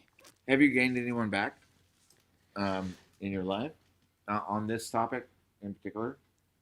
Have I gained? I've gained some old friends back, and now I just assume that we just don't talk about things. I just don't bring up flat Earth or COVID. I don't bring it up either. I'm just like, it's okay. Usually, if they want to bring it up, I'm just like, I don't want to talk about it. I want to have a good time. I'm like, I really just would like to have a good time, listen to some music, and like do something else, like, you know, because I've just been through so many triggering moments with people. I'm like, I don't want to get you triggered. I don't want anyone else to be triggered. I don't want to have that moment tonight. What I would actually like to do is feel like a human being for the first time in fucking 8 years since I figured this out. Right. Please don't be a fucking fuck ass. You know, like just, I don't want to talk about it. Let's just fucking talk about something else, something that's funny. You know, like I always defer. I would defer to funny because I'm just like, I can't absorb any more people's trigger. I just can't. I've done it. I've done enough of it. I know, man. I know. You got. That's the thing. Is like it's very easy to get caught up in other people's stuff, but then at the end of the day, you got to realize that like that's your power. You can either react or you can respond, and you know it's two different energies. Responding, you don't get attached emotionally. You have you're a little above it, and you're staying comfortable in you, and that's what's most important. We give a lot of our energy away when we react to this kind of stuff, and then it's just one of those paths where it's like you don't want to give all that up. I'm looking at Dave Sims. He says right here, this is where I disagreed, Crumb, is that how many people's lives were ruined as a result, and even my own children's lives are so negatively impacted. I couldn't agree more. I'm not saying it was all good and shit, but like unfortunately, like that negative, that bad shit, like forced human beings to grow, and like that's just the way things are. I trust me, like the amount of bullshit that's been going on in the last 3 years. I don't mean to say it was good by any stretch at all. In fact, I apologize if I make it sound like that. I'm just saying it's beautiful that humans can take something terrible and find some sort of growth from it, and I do see that, and I think it's just worth mentioning that it's not all shit, and you know it's just it's a frame of mindset. And I'm sorry that I mean I've had friends that died from the as well, a few of them, and it sucks ass, and you know, like that's life. I mean, oh shit, Meldom's back. I'm gonna bring it back. And by the way, Taking Back Eden, good to see you again. Yay. Valley Parks never wore a mask. Shout-outs. There's some shout-outs out there. Who's out there in the chat? You had for a minute, you had 33 people in there. I was like, I'm going to get off this chat. Wow. 33. All right. Confirmed. I have 35 watching right now. Wow. That's probably my best ever. I'm gonna bring on Melodome. What up? Oh, there he is. Yeah, back home. What's up? Hell yeah. Chilling. That sounded good. Hell yeah. You got a good mic going on there. That's your mic's hot. Click it, and there's video. Come on, quiet. Sorry, silencing my phone. No worries. Oops. Yeah, man, digging the conversation. Yeah, it's one of those things. I think about this shit a lot, and I guess that's like I'm not really doing anything different. Like I'm trying to be like, oh, I'm better. I'm at this higher level. Like I'm playing that bullshit role too. But all I'm really doing is trying to get you guys to see it my way. It's no different. Everybody's, and when you realize it's just like that's all we are. Like if I go to the mall, I see people like trying to sell me something, and that's just what they have to do. And then there's no one that has it figured out. We're all just these beings, and like I say something, and then you say something, and that's it. I don't know. So what do you? Oh yeah, you're right. You're right on this one. And the real thing with me was, and like the biggest bugger of the whole thing was me. From back to that one date back a couple years ago when a thing happened or whatever. It's like I have to go with groupthink, and I have to put something inside of me that I know doesn't work. I studied the shit. There's never been any reason for you to put any of the thing inside of your thing. And I have to fucking fight through this for fucking 3 years. And you so didn't I'm still have a little, to, but yes, I know what you mean. but I'm pissed off about it. I'm still fucking pissed off about it. And I've got family members that still don't fucking see the PSYOP. They don't see it. They don't understand it. And I'm just fucking trudging along like all I wanted to ever do is go out and fucking play rock shows. Just give me rock shows. I lost all of my shows after this stupid fucking PSYOP with all of these stupid fucking people that don't understand virology. And it just pissed me off. So, like, sorry, that was a rant. I'm gonna stop ranting. Trust me, I know. Trust me, I know. And it's what's hard though is that like everybody was pretty much a victim of all that, and so like it's hard for me to be like talk about how it personally affected me when I obviously know that everybody else has their story. It was groupthink. It's a classic Orwell groupthink, and we had to fucking live through it, and it fucking sucked, and I hated it. Yeah. That's it. It's. Sorry. I miss it. I'm not gonna lie. It was so stupid. Oh yeah, you want to? And I really I kind of miss it. A part of me really wishes I could call restaurants and be like, do I have to have this to go to your store? Remember we were calling and they're like, oh yeah, I mean, you have to. It did make for good. It made for good entertainment. It made for that really was good fun. entertainment. The world was so stupid. It was so stupid. And now I feel like it's. Now I feel like when I talk about that, like it's either beating a dead horse. You know what I mean? It's like come on. It's like It's like I'm playing like my old one-hit wonder here. I'm like, let's see. Hey, remember this? Like people want to move on now. We're trying to move on from the trauma. But oh yeah, it was fun calling restaurants. That was probably my favorite. That was a good time. I couldn't believe how stupid everything was, and just how like everybody just ignored how dumb it was. I couldn't. It's just we're just. And I went to a bar like a week ago, and it was so packed. It was the first time in like years where it felt like pre-COVID packed. Like people were like, I was like, wow. And I'm just thinking like everybody in here is just coughing and talking. Like they were yelling at people in stores not that long ago. Like they're just not going to talk about it. We're just not talking about it at this point. Like you could just tell there's like a whole vibe of just, come on, just let me just not talk about it. And I think in 5 years or so, we're all like start remembering and just dealing with the trauma of all of it.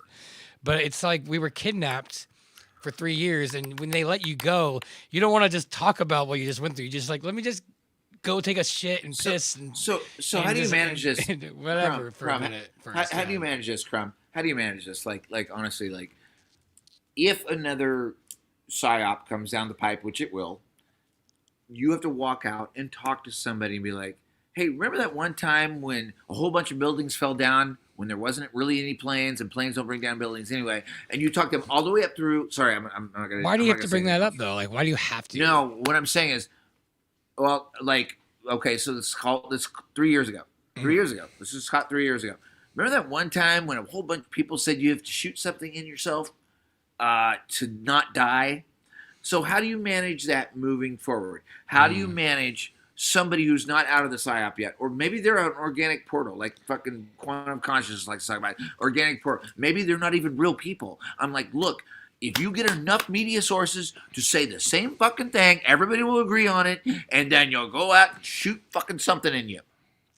How do you fucking get through to that? How do you get through to it? I don't know. It's one of those things that there's nothing like we have to just accept that there are certain things that are out of our control on an individual level.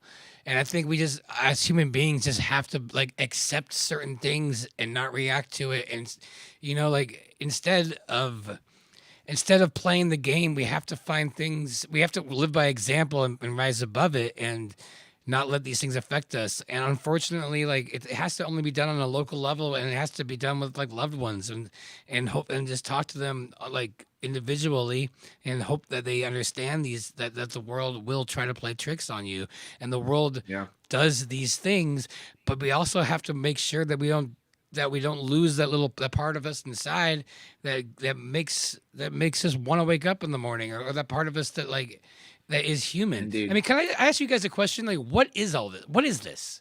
Like, when I say what is this?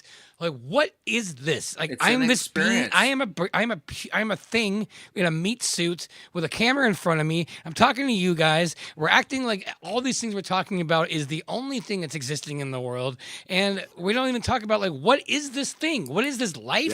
Life? Yeah. I'm supposed to just sit in this stupid meat suit for 80 years if I'm lucky.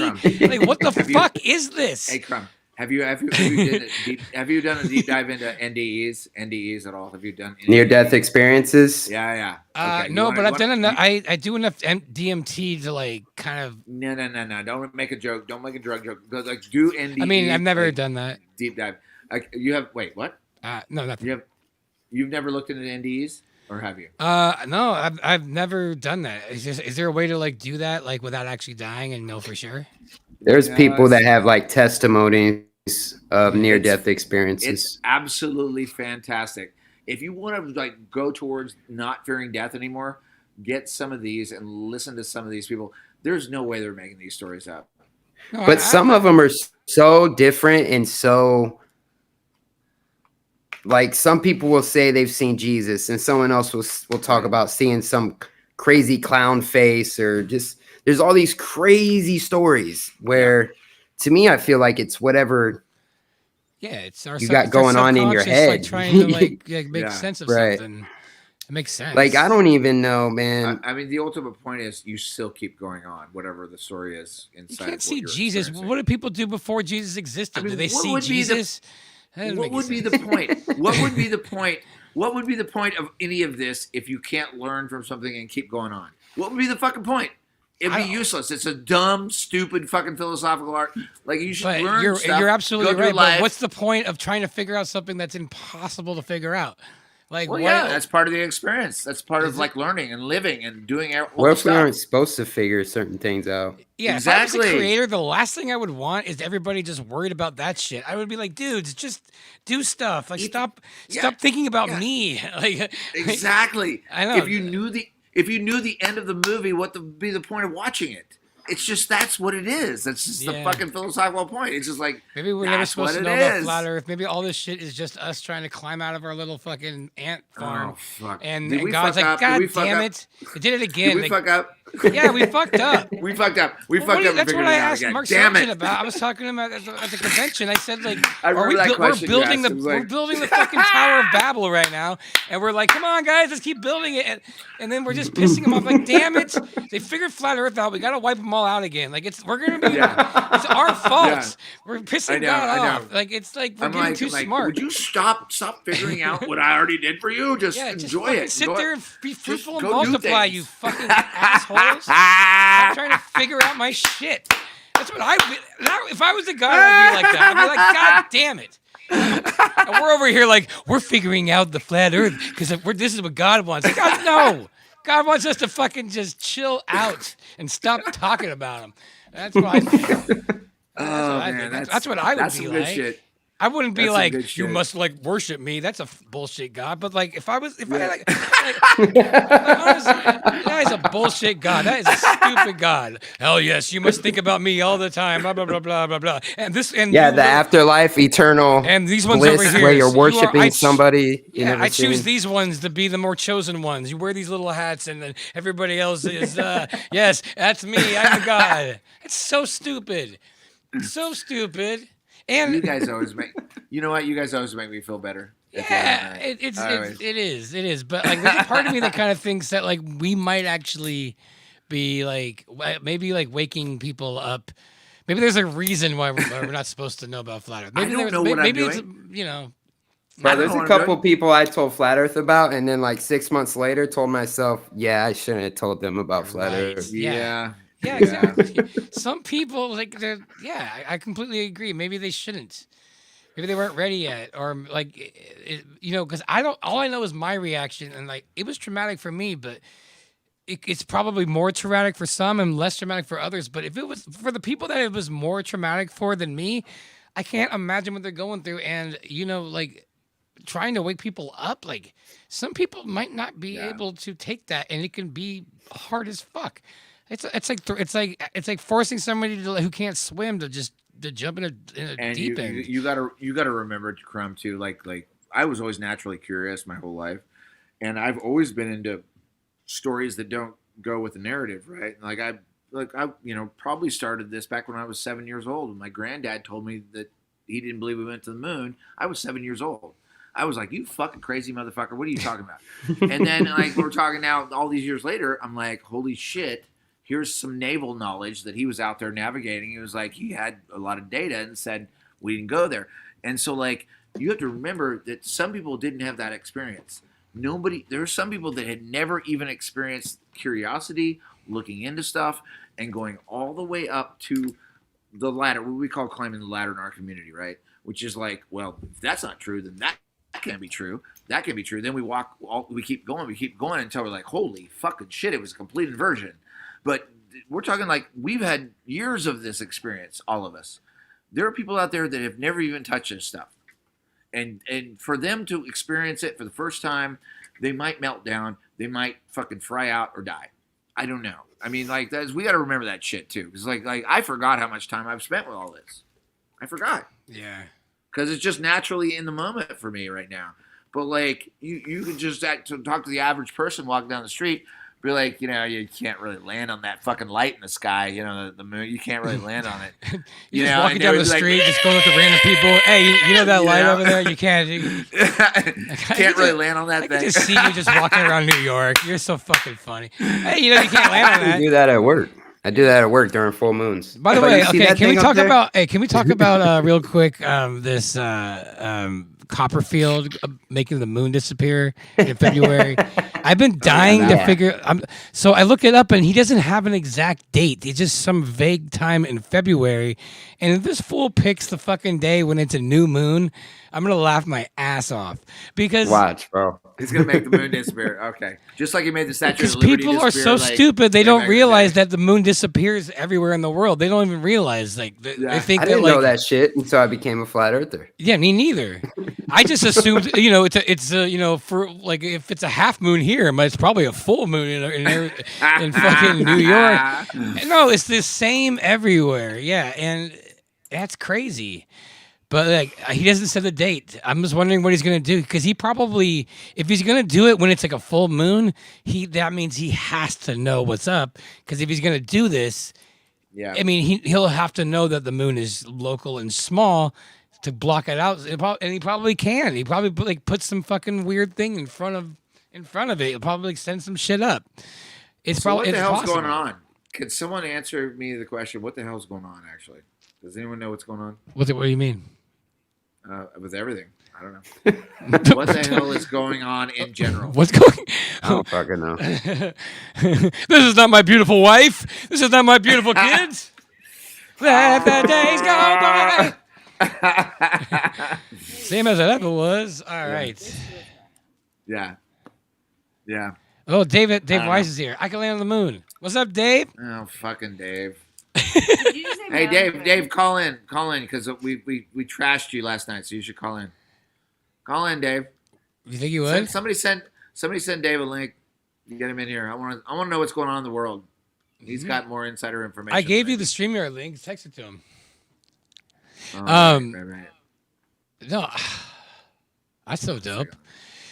I don't know, man. I think the whole moon thing in February though? Like, do you think he's gonna actually just pick like a day with the new moon, or what do you think he can do like to like make it disappear? He's gonna make the moon disappear. He's announced, and He's a dumbass television personality that probably fucking has a small penis. I know, but how do you think he's gonna pull it off? Like, how would you, They're like gonna knowing use that CGI and hired what's he doing? What's he doing? crowd? Is he showing it on TV? Is that what he's doing? Is he showing it on TV? Come on. I mean, I hope he's not just. He said he's been working on this for 30 years. He's been working on this trick for 30 years. Right. That's right. All he has to do is he just has to have a television contract. That's all it is. It's like the rest of it's bullshit. Well, I know it's bullshit, but like he's planning on it. Everybody in the world being able to look at the moon 1 second and then it disappears the next. That's what he's been working on for 30 years. They're not going to look up. They're just not going to look up. Nobody's going to look up. Most people are busy going to bars and drinking beer. And running around doing shit. That's what everybody's doing. They're all just going to bars and drinking beer and running around. Yeah, or like feeding their kids, I guess, or doing other things, but they literally don't give a fuck about fucking his latest magic trick. Like, fuck this guy. He's a fucking snake oil salesman. Fuck him. A few people will, and I'm just curious to know what you think. How do you think he would pull it off? I think he would have to know about the actual cosmology for him to do something. If he knew there's some sort of weird fucking eclipse that's going to happen and he had access to like a really fucking elite person who knew cosmology and like, we know this is going to happen at this point in time. Yeah, he could pull that off that way. You know, but it's still stupid. It's fucking retarded. Everybody knows that stuff. I can look it up right now to see what's going on in February. I mean, like, I'm sure it might be a month where it's like a node switch, it goes over one of the nodes. A node. Oh my God, Dave's here. Yes. Fucking node. He says, if one person can make the moon disappear from the sky, imagine how together we can make poverty and hunger and danger disappear from our children on Earth. Oh my God. Who said this? Welcome, Dave. Copperfield. What's up, boys? What's up, dude? Dave, can you? I'm not going to talk to you. Turn on your camera. I'm not going to talk to you. I'm not going to do it. My camera's broken. Why? What do you think about Copperfield and the moon? I don't know what's wrong with it. How is the Copperfield going to make the moon disappear? What are your thoughts? I think if he does, it'll just be for the people there. Right. For the paid audience. Oh, the paid like he did with the Statue of Liberty. No, not a paid. I believe he can pull a trick. You know, maybe he's got a friggin' drone putting up some of that, camouflage stuff in the sky and the that makes you see around things. I don't know, displaces things. It could be 100 ways to do it just for a local audience. Right, but like if the moon is in our sky and we're watching it make the moon disappear, it's not going to disappear for us. It's a giant polarizing lens. He's saying that everyone in the world will be able to see it disappear, though.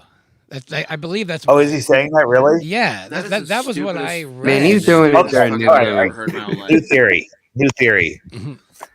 The moon is a local light, and they're gonna drag some polarizing film in front of it and block it for the whole viewing world. That's what I think. I think he has to know about the cosmology and know that it's local and know that it's a light that you can just black out and that's not 240,000. Yeah, and it's not him. Like NASA is doing it with him. If it's that big, if it's that smart. But if you think about it, that is not even that big of a trick.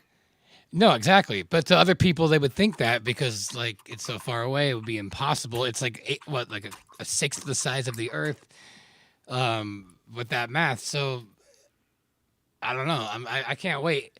I just don't know the date. If it's a fucking new moon and he pulls this trick off just by everyone else's ignorance because they don't know that the moon just goes away. That would be so lame. I mean, what's the point? It's so retarded. It's just like, okay, they're making the moon disappear. This is fucking stupid. Like, isn't there something better you can get up to than this cheap roadside pranks that you're doing? So like there's so many people still that think the Earth causes the moon phases, even some flat earthers. Yeah. And then they also say when the moon is in our day sky, what are the people on the other side of the Earth? What do they have? No moon? I mean, like there's so many people that say that. I'm like, yeah, they have no moon. Yeah, it's retarded. Like the easiest explanation is the easiest one. It's just up there going around. It's just a clock. It's a thing. It's like who knows if you. I'm not like one of those guys, the simulation guys. I'm not because I think it's degradation of your actual human experience. But you can call it a simulation if you want to. Driving a meat suit around or what the fuck ever you're driving. Doesn't matter.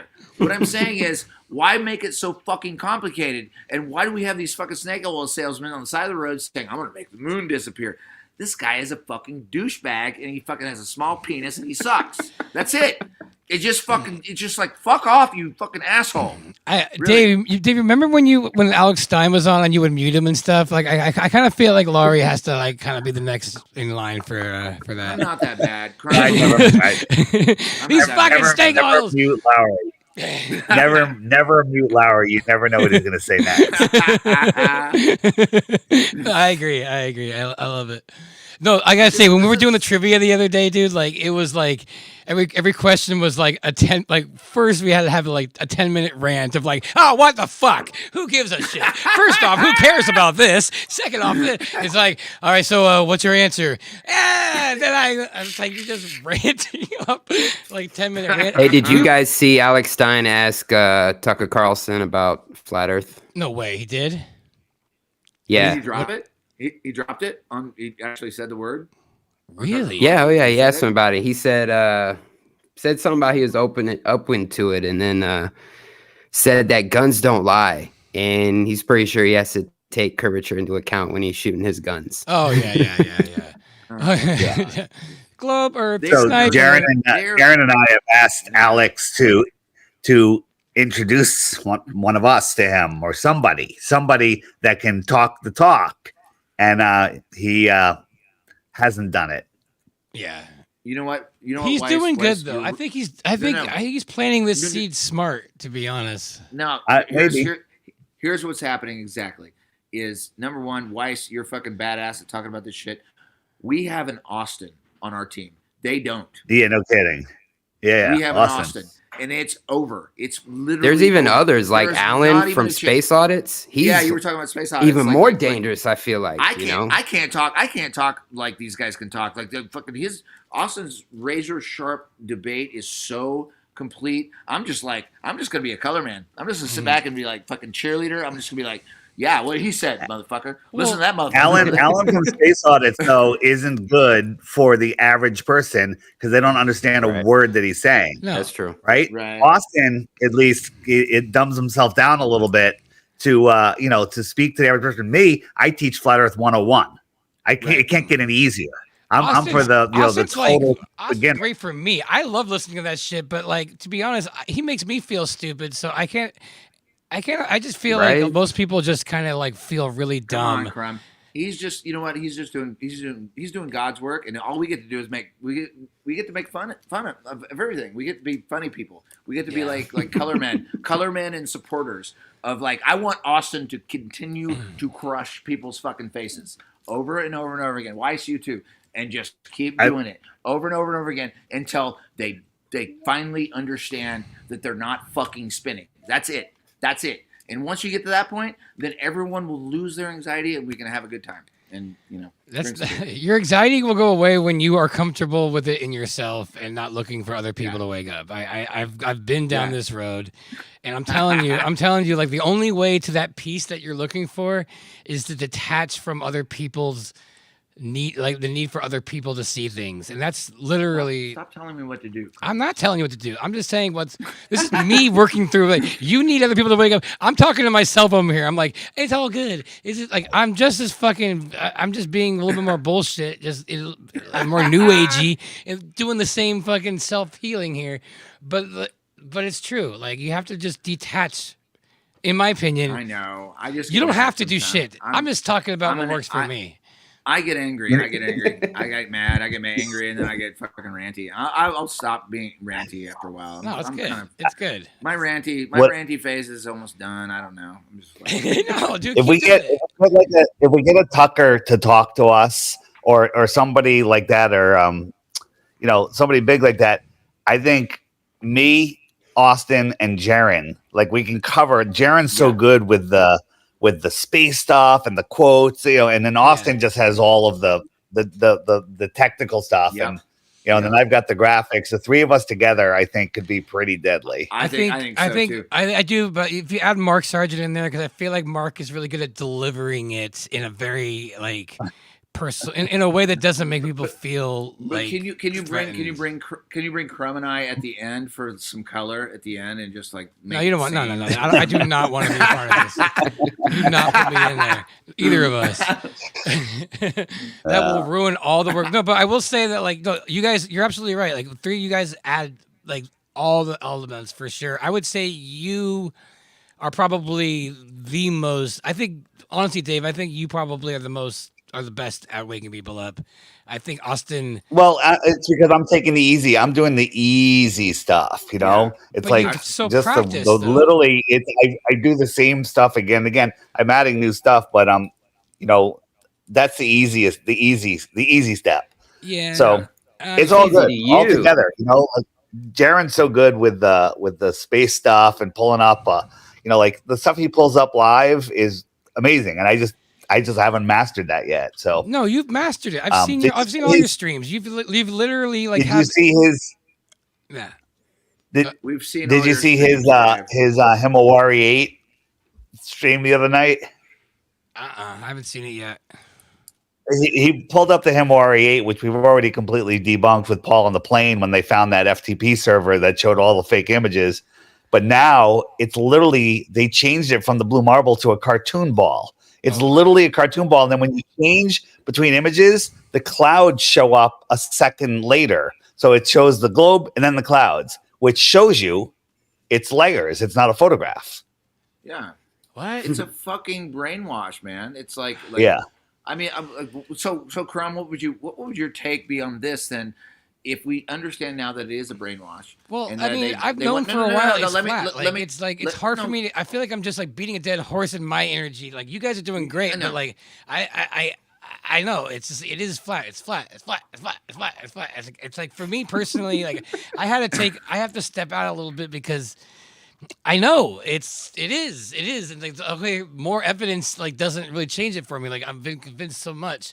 I don't know. But I think it is fascinating though, and I think like if I dedicated my life to like what Dave's doing, I would totally, do that. But like it's like I don't know. Like this last year, I just feel like Crumb, you do really well. Crumb is like you make it funny, and that's really what it has to be. It has to be funny. Well, at the end of the day, it has to be funny because if you're getting triggered, because your whole fucking life system of what you think it's the honey and vinegar thing. Is breaking it.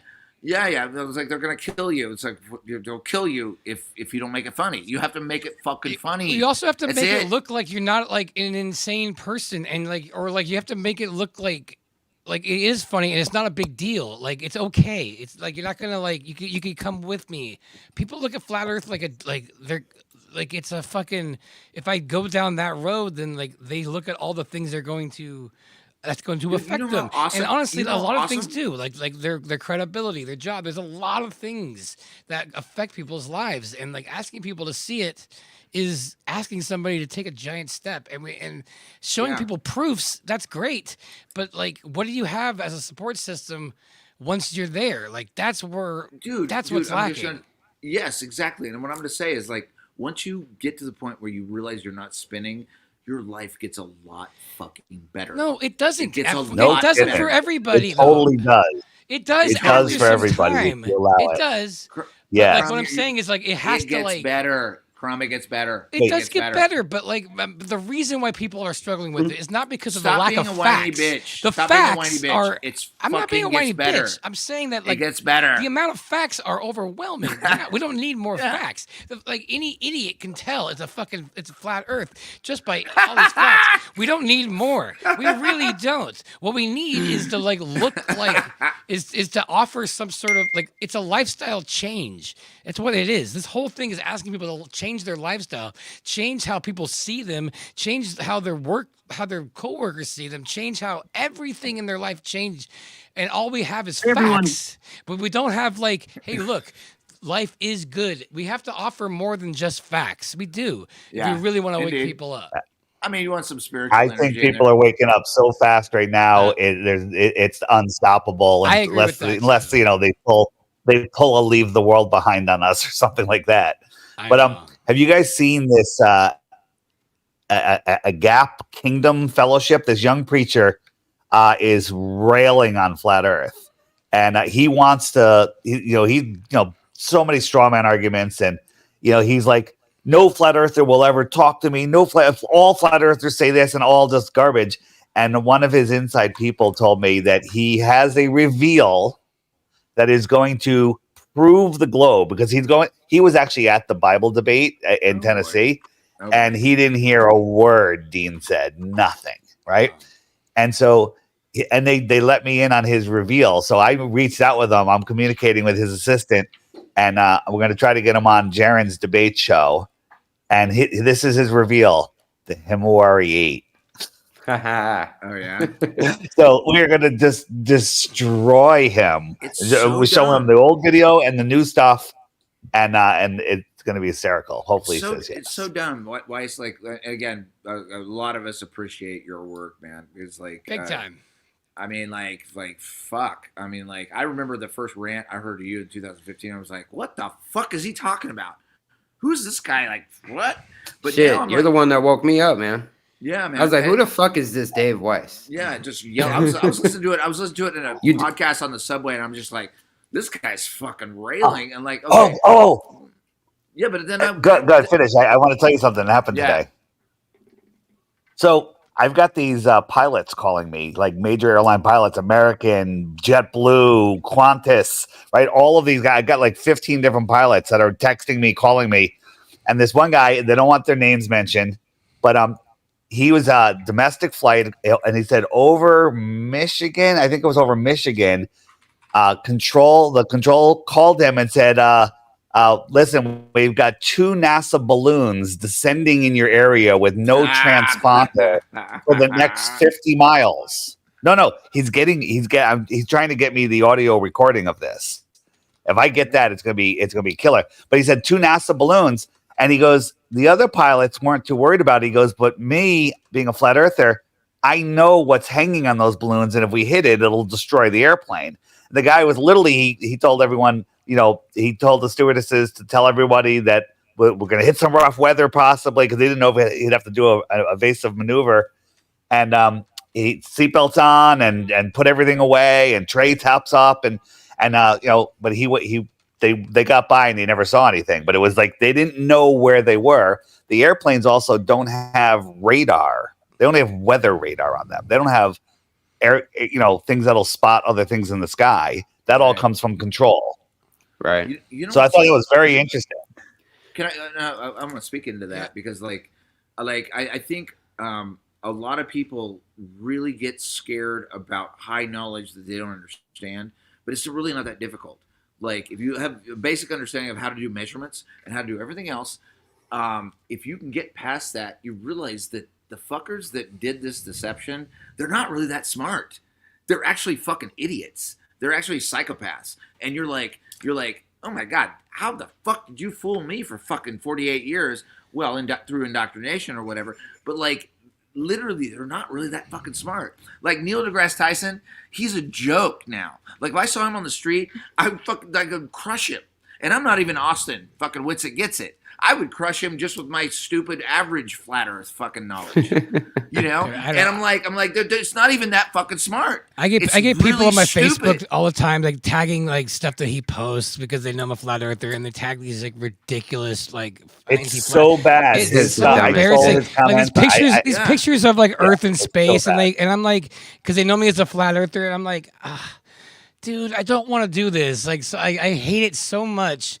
Like they're when like they literally think that meme is smarter than what I had. Like they literally think I wouldn't fucking do a I would believe the Earth is flat without even looking at a meme first.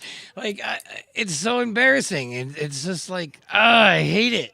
But so Fox News, they came out with something today talking about satellites, and they were literally saying the stuff that we've all been saying for the past few fucking years.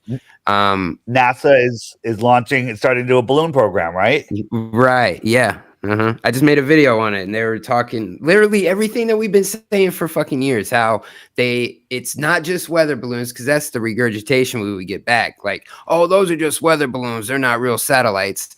And they even said that these aren't just regular weather balloons; they're actually satellites and can be up there for weeks at a time and launching them from stadium-sized balloons. Yes. Yeah. There used to be a moment like back in time where I really loved space. Like I was really into the idea of space. I adored it. I was like, I want to go to a new place, like way out there or whatever. And then I realized over the course of time, well, a lot of people don't think of memory and time or whatever. They don't think about that. And you're like, oh, holy shit, I got fucking scammed. I got scammed. From the time I was born, I got scammed, right? And then I'm like, now, if I see any of these fucking new age physicists and fucking Neil deGrasse Tyson, who are these, I would punch them in the face on the street. I'm like, you're a fucking scumbag. Alex, we gotta deal with. We have to address this trauma you're reliving. You're reliving this trauma over and over again in your mind. I spent. You want to take your anger. You want to put a face on it, and you want to punch it for deceiving you. Yeah, I want to punch it. I know. Yeah. 2 years. I'm gonna look at that fucking bike thief, and I'm gonna fucking I'm gonna punch him. But dude, the guy is in hell. He is not the source. That guy has it so much worse. That guy's life is to be a liar. I feel horrible for this guy. By the way, Nathan sound the commercial sound. Nate, he says, any progress on the FE condoms? Dave, I don't know if you heard, and I think we're signing you for this. We think that it is in everyone's interest, especially yours, to promote your app, FE map condoms, because it's the perfect size, and so that way everybody can fuck the flat Earth. Would you be willing? So what does an FE condom it consist of? Does it have like a printing of the map on it? Yeah, like an AE map, like in the circle, and you mean just the wrapper, just the wrapper. Yeah, like a wrapper. Yeah, I'm the sure king size will it. have the king size condoms will have the outer land map on it. Oh damn! Yeah, the magnums nice. are like, my balls will be fucking Antarctica. Yeah. So you got the magnums. It's gonna be the outer. You know that flat Earth packaging is the next thing that's gonna start happening. Yeah. Like people are gonna start picking up on it and realize there's a whole market out there for this stuff. Oh yeah. Oh, big time. No, this is be creative. Think of something. Listen, like Zulu with his keychains, he's selling tons of those keychains, and I just mentioned it a couple times. Nice. Yeah, they're pretty rad too. They're pretty rad. Those keychains are awesome. Larry, are you coming for New Year's? I don't know. I was thinking about having a New Year's party here in New York City, but you don't want to come down here because you're just above it. Well, I'm leaving for Mexico the following day, so I ain't going nowhere. We might come up. Yeah, I don't know. We haven't decided. All right, let me know. Last minute is fine. Why don't you just invite me and I'll come up to your fucking place and we'll hang out. And you are invited, asshole. He just invited you. What are you talking about? Like, no, he was invited before this. I was just asking if he was coming. We might come up there. I don't know. I've been on your fucking boat, dude. I've been on your boat. That was fun. You have been on the boat. Yeah, I went to the yacht club. The yacht club. That's the funniest thing is like that yacht club. It's just basically a fucking anchor. It's an anchor, yeah. It's nice. Not an anchor, it's a mooring. It's a mooring. Dude, it's so funny. I had a Google listing for the Flat Earth Yacht Club, and I just put all sorts of stuff in it. I'd get calls from people with yachts wanting to know what the deal is. They wanted to come. I'm like, well, how big is your boat? They're like, it's 65 feet. I'm like, yeah, you might have a little problem getting in here at low tide. Yeah. Yeah, you didn't invite me up this summer. I'm pissed at you. I wanted to come up there and fucking hang out on the boat. I'm pissed off at you right now. No, I remember. I didn't invite you. Are you kidding me? No, it doesn't matter. I'm just. We're always looking for people to go on the boat with us. You were a wonderful host when I went there with you and Lowry and Sarah. Yeah, and that was a wonderful time, man. I think I can't thank you enough for that. That was a great day. I need to get that electrostatic treatment. What is it? The fucking thing you have. The Tesla coil. Tesla coil. I need that. Actually, you know what that feels like? It feels like being stoned, but like stoned in the right kind of way. I guess. Yeah, no, I'm with you. If you go on that for like 20 minutes, it's awesome. Yeah, and then you're just like, whatever. Like, usually I'm sitting there in that thing and I'm just like touching shit and there's like fucking sparks coming out of my finger onto a chair. I'm like, oh, what the fuck was that? And then like my toe will be like something like, whoa, fucking, that was a lot. So it's basically just channeling energy. For those of you who don't understand what's going on, he puts a fucking thing on your head, and there's a Tesla coil that's attached to a fucking thing over here. And then you just wander around and you touch shit. And great job describing it. It shoots electricity out of your fucking fingers. It's just this fucking thing. Yeah. It's like a doc from Back to the Future. It's not like I was lying or anything. It's just like you're like, fuck, that's fucking crazy. And then you're kind of jazzed up. You got some electricity running through you. All right. Let me tell you another pilot story. So this other guy, he flew from Florida to New Zealand last night.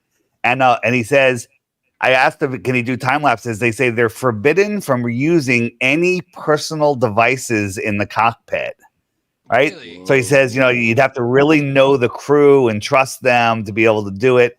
But then he texted me today and he said he saw the Southern Cross for the entire time it was night, and it never rose any higher because he was just going towards it.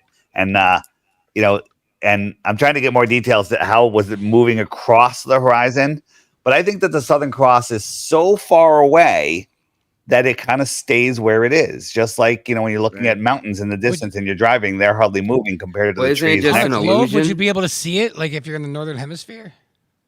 On a globe? Well, that's the other question is I wanted to know when he started seeing it. Like, did he see it from Florida? And is that possible at 38,000 feet? That wouldn't be possible. But he said, but no matter if we live on a globe, all the stars, including the North Star and the Southern Cross and everything, should rise. The ones at the horizon should rise over your head as you dive over the globe. Mm-hmm. And he said that it did not. Interesting. And then here's another thing he said. That all these pilots are saying it, that when the old timers, they're like, when we first started being commercial pilots, we had to know the plane inside out. We had to be able to build the plane or we couldn't fly it. Or they had to know everything. Now they don't know anything. All they do is just know how to read the controls, read the instruments. And when they're in training, if they say, well, how does that work? They're like, you don't need to know. You just need to know how to use it. So these pilots now have no idea how the equipment works. They just know how to read it. So Dave, they've basically dumbed down the pilots just like they've dumbed down a generation of people in general. Like doctors and anybody that just they walk around. It doesn't take that much work to understand a fucking gyroscope. You can show how a gyroscope works. And there's people that just don't understand.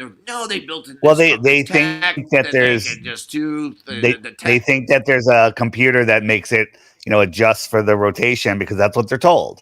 It's just stupid. What was the other thing he said? It's retarded.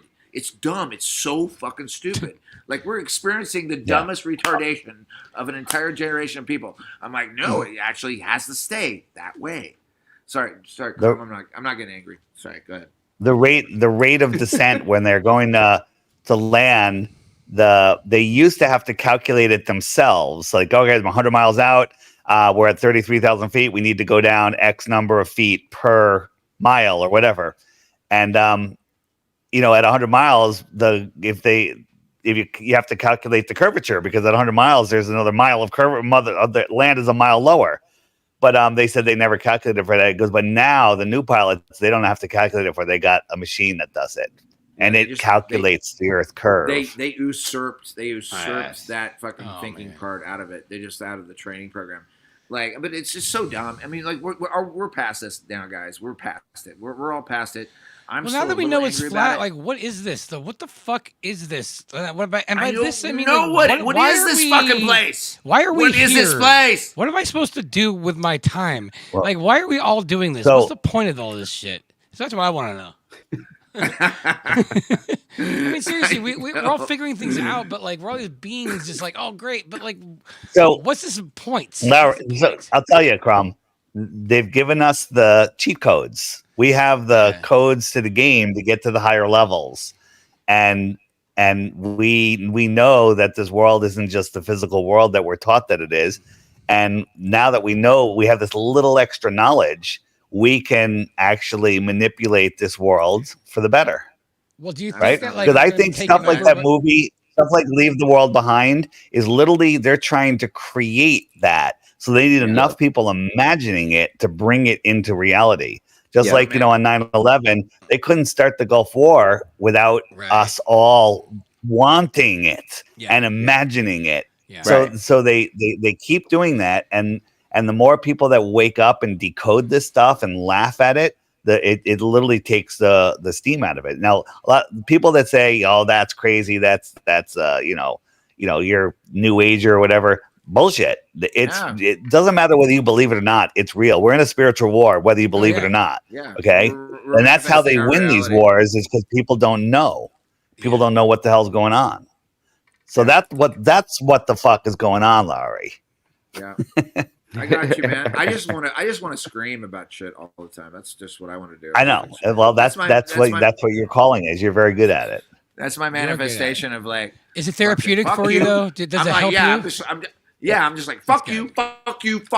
This is what it is. It's flat. What the fuck can you see it? And like, yeah, there's that. Yeah, I do that thing sometimes. And so it's I watched this. A lot of people hate TikTok, but there's some good shit on there. I was watching this one this morning. It was a long one, and it was this guy that he's a uber millionaire, and he was saying how to become rich, how rich people, everything costs the same for them. Basically, the short story was that he created something. He writes books, and these books. This book I wrote, 15 years ago, and I get about $6,000 a month from it. He goes, but it keeps paying me. I only had to write it once, and then I wrote this other book, and it's like $30,000 a month, and so every month that's coming in. So I think with Flat Earth being one, growing so fast, there's so many people all over the place, and two, it's an obsession. People don't get bored of Flat Earth, right? It's like you can be into sports cars or go-kart racing or whatever, and then you get tired of it and you kind of find something else. Nobody leaves Flat Earth except Randy. I'm trying to. I've been trying to. I'm like, because it's so time consuming. You can't leave Flat Earth. You can't. I'm like, I miss my life before it, but like it's everywhere and it consumes my mind. I love it. It's just out of all of the people listening tonight. Out of all the people listening tonight, there's how many people here? 50? 50 people. Watch. Yeah. Okay. I bet there's several of them that can come up with a product that you don't need the front money for, that people would love. That's a cool Flat Earth something. Yeah. It could be it's just something, and then you have to, then you find the market for it. And I think that there's going to be, in the next year, there's going to be people supporting themselves with a stupid idea like that. Completely supporting themselves comfortably. No, I agree. Right? I remember at the anyone out there, there were people that just had really cool ideas and stuff, and it sold. And some of them had some really good ideas, and then they're doing a really shitty job of marketing it. They're doing nothing, and it could be huge. Right. Yeah. But here's the thing that I offer, right? The app is going to get way bigger very soon. And I'm going on PC, I'm going on Mac, and I'm having it for all the other platforms that aren't Apple and Android. So it's going to be open source. And I offer anybody that has a cool Flat Earth product free spot in the shop and a free featured pop-up. Right, I'm making those condoms right now. It's only I'm taking the condom idea. What decides of a pool? There's two judges, me and Lowry. Nice. I'll be the judge. Yeah, I'll show up.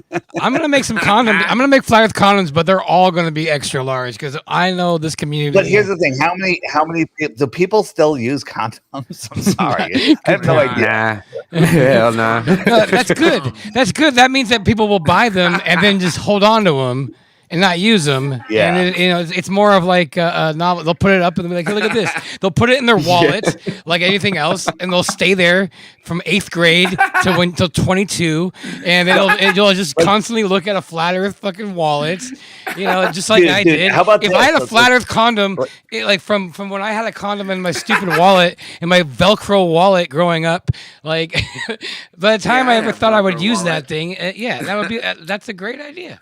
How about if one of the legit online banks or even a more brick and mortar bank did a Flat Earth? You get a Flat Earth checking account. You get your card is Flat Earth related. Your ATM card, your credit card's Flat Earth related. how many people would just flock over there? Like, you know what? I might as well go I got to a Flat Earth They're card. Flat Earth friendly. Well, right? you're Oh, you talking do? about something that Yeah, like, you're at a capital, place big where you can capital own letters. it It says so Flat well. Earth A lot across of my people card. are scared nice. to own it, but I think what you're saying is it's becoming so popular that maybe now is the time to It's really not- fully own it before it becomes a thing. And I've thought this for a I'm while. surprised somebody didn't do an awesome Flat Earth Christmas tree ornament. Every year, I'm like, the opportunity's missed. Yeah, or You know? Flat Earth And pizza. people would, Guys- people, if Hey, a Hey, cool don't one. you guys miss like back in the day when it was just a few of us? I know When it was that's what I'm just saying cool. too. Like enjoy these miss moments that. because there's going to be a I time miss it. when I like miss it. you miss I it. miss it when we were cool. When we were cool. Now we're not cool anymore. Yeah, Now you're it's just cool. fun. What are you talking, man? No, I Kinda want. I like, liked what are you- it when. I Hey, liked are you it when drunk we were, or like, do you fight- need to drink? What's No. going on with you? Let's get one of those things to happen. When we were like Fight Club back then, when it was only like you don't talk about it, like that's the best times of Flat Earth. And now now everybody's flat. Now everybody's flat. It's like how That's is all it right. cool? How's it cool anymore? It's cool. It's cool. Don't worry about it. Hey, everyone! Zulu is in the chat, What's so up, Zulu? and he can ship your keychains, which are the most awesome keychains ever. They're $20, including shipping, because the guy's retarded. And order them; they're amazing. Okay, and you can find them on the app. Go to the shopping center there and the shopping, and then you can pick which one that you want Yeah, they're super on the cool. app on the shopping cart. Super They're the cool. About to say, greatest where's the Christmas link gift at? ever. I gave it out some, and everyone absolutely loves them. Hell yeah.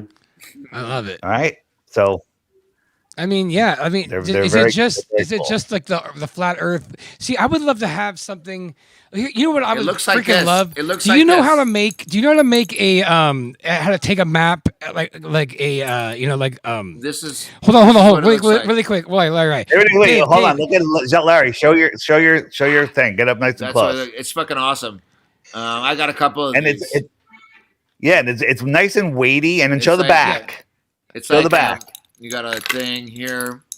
It's like That is cool. That is cool. yeah, it's Ooh, super I like cool. that back too. That is super cool. cool. Then you got The like back is at the Flower Life. It's a You know- quality keychain. The guy's selling them for $20, including Yeah. shipping. That's dope. It doesn't even matter. Right. It doesn't matter if you're a domer or not. It just kind of looks like a dome. But if you're not a domer, it's cool still because it still looks fucking cool this way.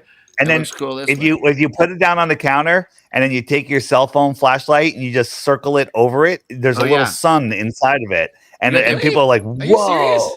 yeah, every you get time. Oh, the that is parent dope. position.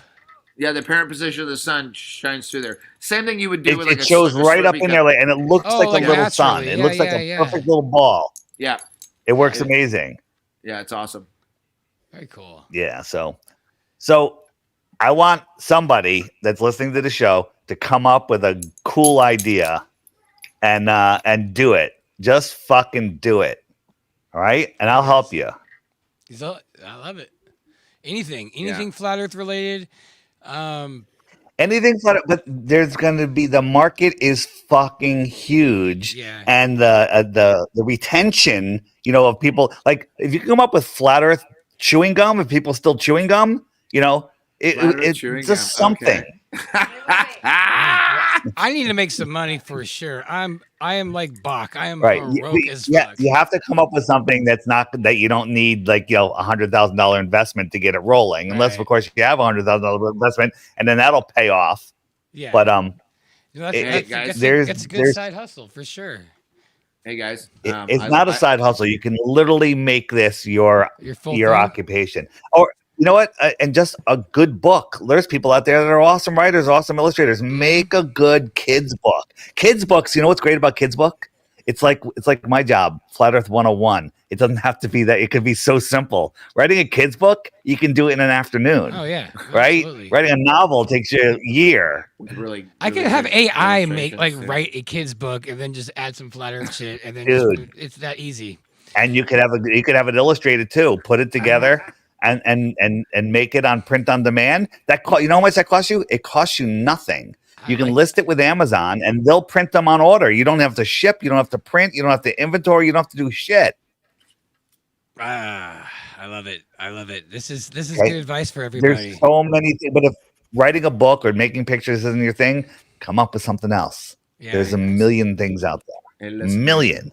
You guys are my family. I There's love a place shit. called Printify. You can I love the shit out of you guys. Make all kinds of shit. Do you gotta go? Yeah, I'm getting off. I love the fuck out of you guys. Just fuck off. But yeah, I love you. All right, you know what? I'm gonna go too. Okay. You guys bye. are great. Thanks for stopping by, y'all. Flat. Evan's fucking flat. All right, guys. Thanks, Dave, for coming by, man. Later, guys. I'm gonna work on those condoms. I'm gonna send them your way. It's just something, like Meldum. You do all your shirts and stuff. Shirts are tough are tougher though, because I'm literally about to upgrade. Some. I'm already adding other products to the merch store, and it'll be ready by January. Yeah. Anything that's a circle, merch Think just of things something that are circles. that people need. Like, yeah. You guys saw my my wall, the fireplace, like over like the compass, the big metal compass I have on my wall. Mm-hmm. Like people have over their walls, they have a big like a sheet metal compass. Yeah. That just the old nautical compasses that people put over their fireplaces or on the side of a barn or whatever, right? Yeah. You know what I'm talking about? I think so. But like a sextant? I made one where just the compass where it has, it's got like spokes on it, like like a bicycle, but like a star. Oh yeah. And then it's got northeast, west, south, all going around the outside. But I made it with south, south, south, and south, and then north in the middle, and then east and west as circles. And everyone loves it. I was trying to find a place to get them manufactured. I was even gonna, front them, but I kind of gave up. I just never found anybody. I had but somebody that works with sheet metal. I had someone send me the AE map of the sheet metal, and it's nice. Shout out to Jeremy Bird. Yeah, but if somebody can figure out how to get those produced inexpensively or on demand, that's a business that would take off right away. There's so many people that would spend if you could do it for $100 and it was really nice, you'd sell a ton of them. Yeah. Well, I remember like Chris Pontius making those are beautiful things that he was making. I don't know if by the way, Chris is just back in business. Bad. Is he back? Chris just started. He's back in business. Yeah. Nice. He just started again. He's trying to ramp it up a little bit. His stuff is super high end though. Like this cheapest one is like $700. No, I know. Yeah. I know, but like that's same. He was like one of the first ones to make stuff, and I remember like when I was looking into it, he was already fully established in it, and I thought those were like the coolest things ever. Like I just wish I had the money for it. Maybe he can make the metal ones. I should send him the template. Say how cheap can you make these? He would know. He might be able to do that.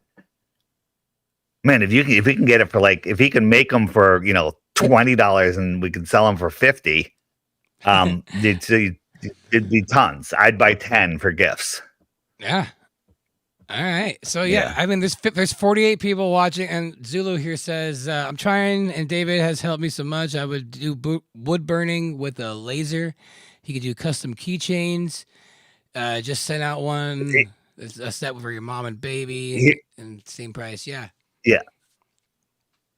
If you're making something, you got to make the one that's the best. If you have 10 items, start with one. Mm-hmm. Start with one, the best one. Apparel is a good idea though, like just coming up with a cool shirt. No, apparel's good. It's just Austin, you make your own. You print your own, right? You have to buy the shirts and stuff. Yeah. Yeah, so that's a great. I mean, that's super high quality and awesome, but it's a lot of work and a little bit of investment and organization. So if you can do it, it's a great way to start. It's a great way to go. But again, if you have the equipment, it's not really that bad. You buy a box of shirts and see how they do. Yeah, we're good. All we have to do is keep up with the inventory, which isn't that hard. Okay, once you have it going, but you have a few $1,000 in equipment, right? Yeah. Oh, yeah. Yeah. So, again, just sitting here, haven't given any thought. In the last 10 minutes, I think I came up with half a dozen ideas. And you just have to allow that. And you know what? Here's the thing.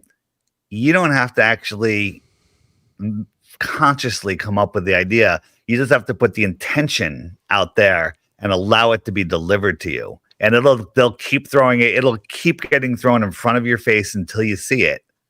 That's true. That's true. You don't don't worry about the specifics. Works. Just focus on the thing that you want. On the feeling of it already being done, and take action steps to get it done. Look, and allow ideas to come in your head, and take a spoonful of honey before you go to sleep, and you'll dream crazy. Mm-hmm. And then have a notepad before when you wake up, and write shit down because you'll forget it. And I don't know, man. The biggest conspiracy of this world is that this world is conspiring to deliver you all of everything that you think. I think you're right. I think you're absolutely right on that one. Like, it's amazing, like, the things that just, as soon as you start thinking of something, like, that's all I see. Like, if somebody just says butterflies and it's in my head, like, I'll see a butterfly, like, somehow. And it just, I don't understand how that works, but it's very true. Yeah. I mean, it's crazy. The world is a crazy place. And now that we know it, I mean, think of the upper hand that we have knowing what this place isn't. Right. I won't even say we know what it is. Kids, we know what it is. Huge advantage. It's a huge advantage. Well, first, I remember you, Dave, in the very beginning. Everyone who has kids right now. Yeah. That upper hand is going to be dangerous. That's a whole thing. Yeah, because now you're like very wary of it. But I remember when COVID was going down, like in January, February 2020, Dave, you especially were like, isn't it great that we're not falling for this because we're flat earthers? Like, isn't that nice? Like, and it was true because like everybody was, even people that were like 9/11 people, even people that were like baby truthers. The only ones that were not even close to scared were the people that went this far. And you said that, like, isn't this great that we're not fucking scared?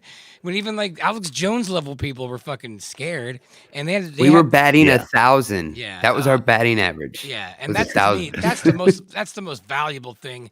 Is just fucking every time these psyops come and just get out of here. Just not even they don't even phase. You're like, that's funny. Ding ding, go away. So I saw a great meme. You guys probably saw it. It was Santa Claus talking to Rudolph, going, Rudolph, I know they made fun of you. I know they gave you a hard time, but I really need you this year because everyone's got myocarditis. Yes. So good. But I just want to say, for if I'd seen that a while ago, nobody has myocarditis from anything. If anything is coincidental, there is nothing. No, I'm talking about reindeer, man. We're talking about reindeer. Just want to say for the record. Yeah. So,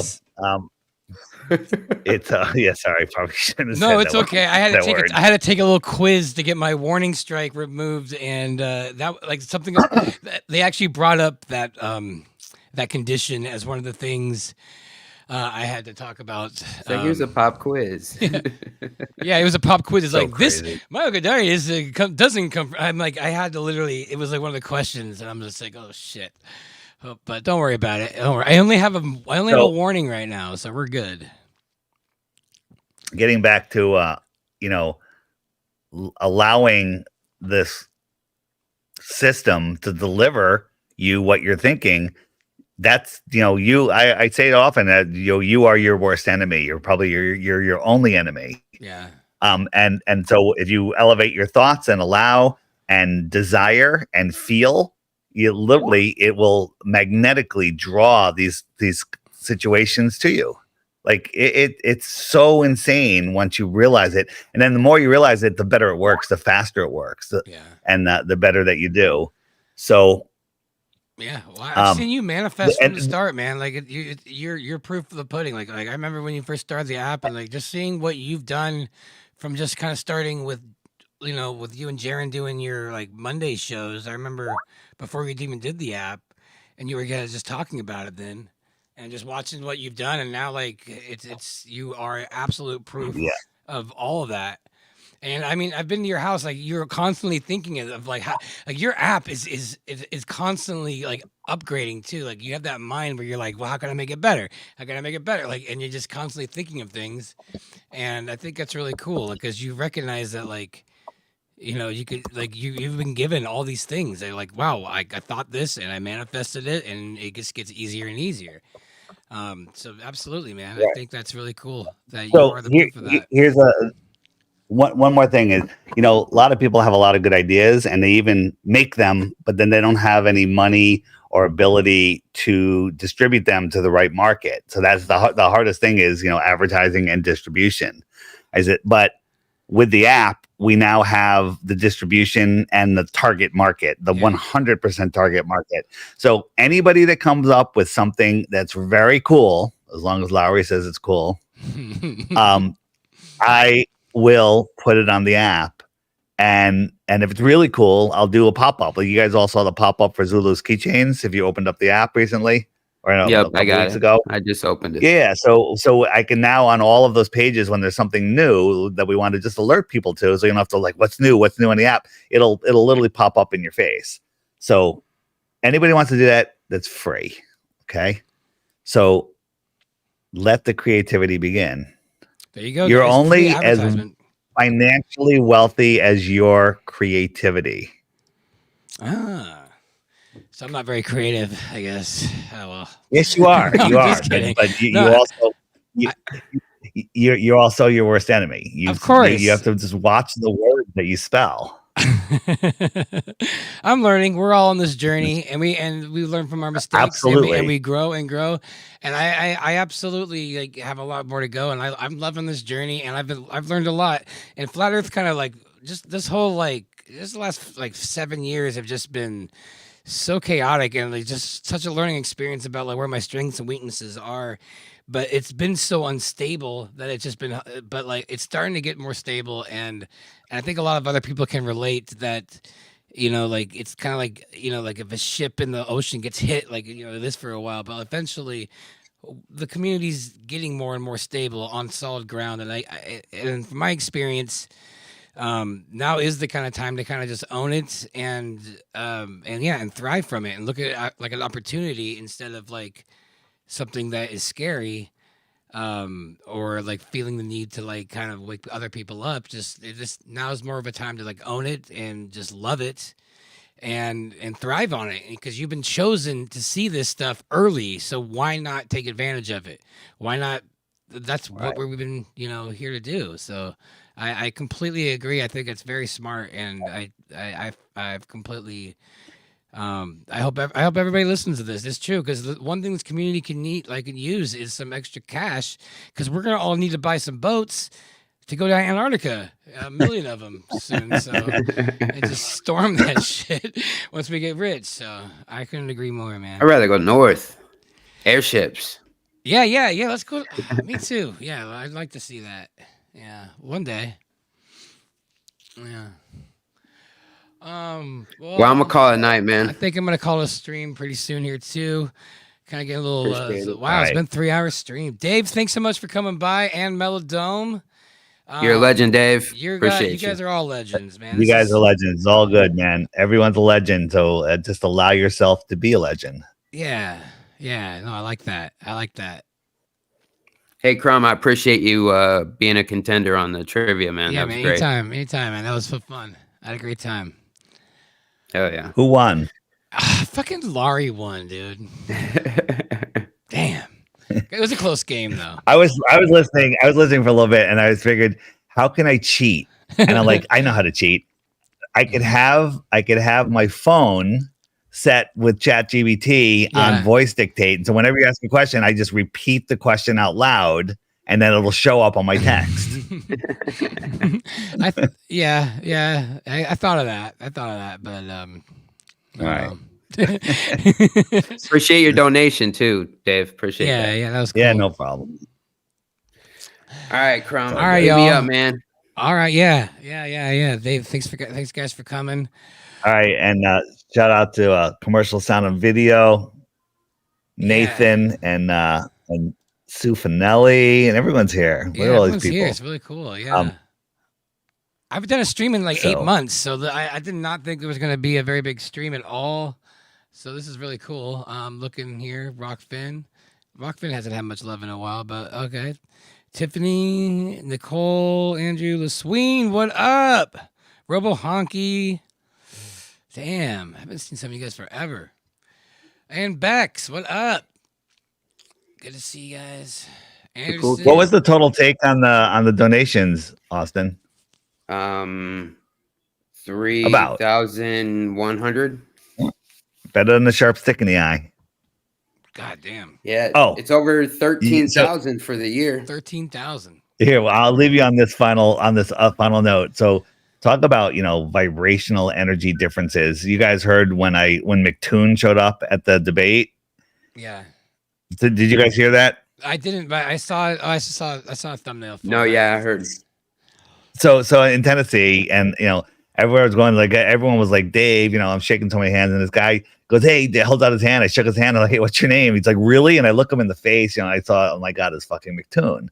And I pulled my hand away, and I told you that my hand felt like a demon, really? And it still feels weird today. Now, is it all in my head? Sure, all feelings in your head. My hand still feels weird today, and this is what I'll tell you as my final note. If I could grow a new hand in a year, I would chop my hand off tonight. Oh my God! It really. So no, describe it. Like, do you felt like it was like possessed? Like when the guy is literally a demon, and I shook his hand, and the energy exchange literally fucked my hand up. Oh my God! I'm not kidding. He is definitely a POS. That's for sure. He is. Don't be mean to POSs, because that is very degrading to a POS. He's way worse than that.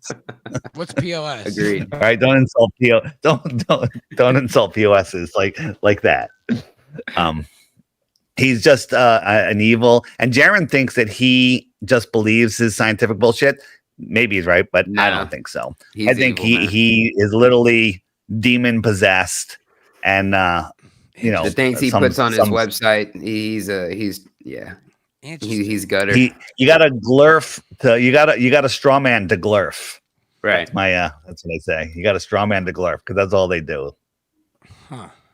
That's interesting. That makes more sense that there would be like a they live kind of a thing over like an actual human being with like independent thought on some of these people. It makes perfect sense. All right. Let me call it a stream. Out of here. All right, guys. Thanks again for coming by. I don't know how to switch this over, but I'm gonna kick you all out. How does this work? I'm out. See you. Later, brother. All right. Here we go. Oh, look what I did. I'm gonna move that. Move over here.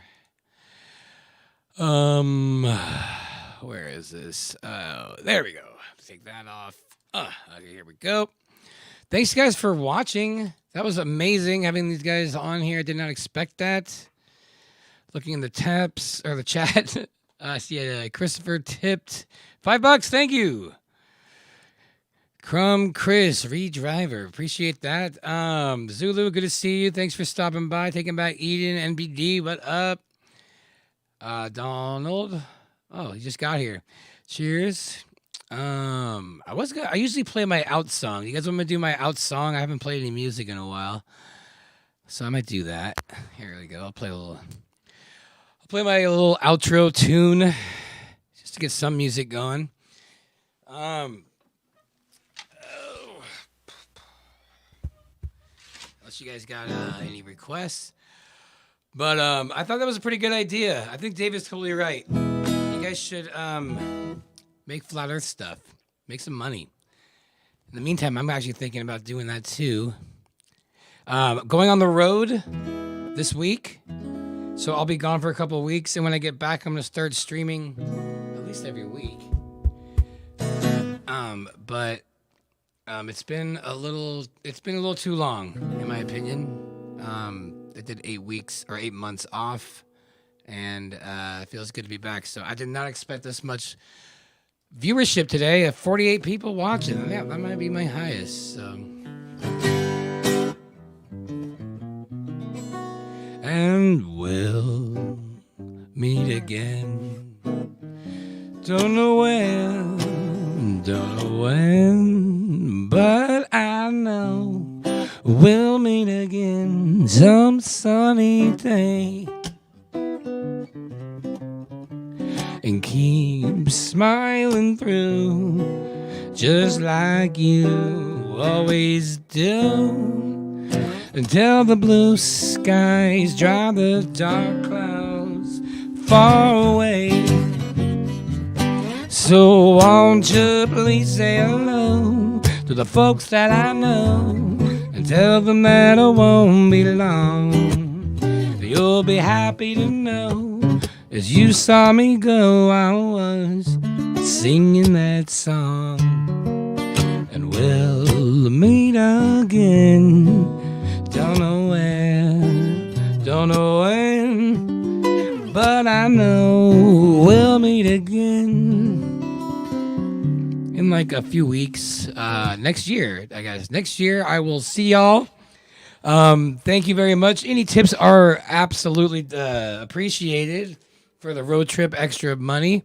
There is a donate button down there. But thanks so much. I'm just happy all you guys came. This is crazy. How many people have showed up for this? All right, and I didn't even plan this, so that's even crazier. I just kind of thought about doing this a couple hours before. So right on, y'all. Dr. Law, good seeing you too. Bye, everybody. And if I missed you, all those that tipped, thank you so much. And I'll see you guys next.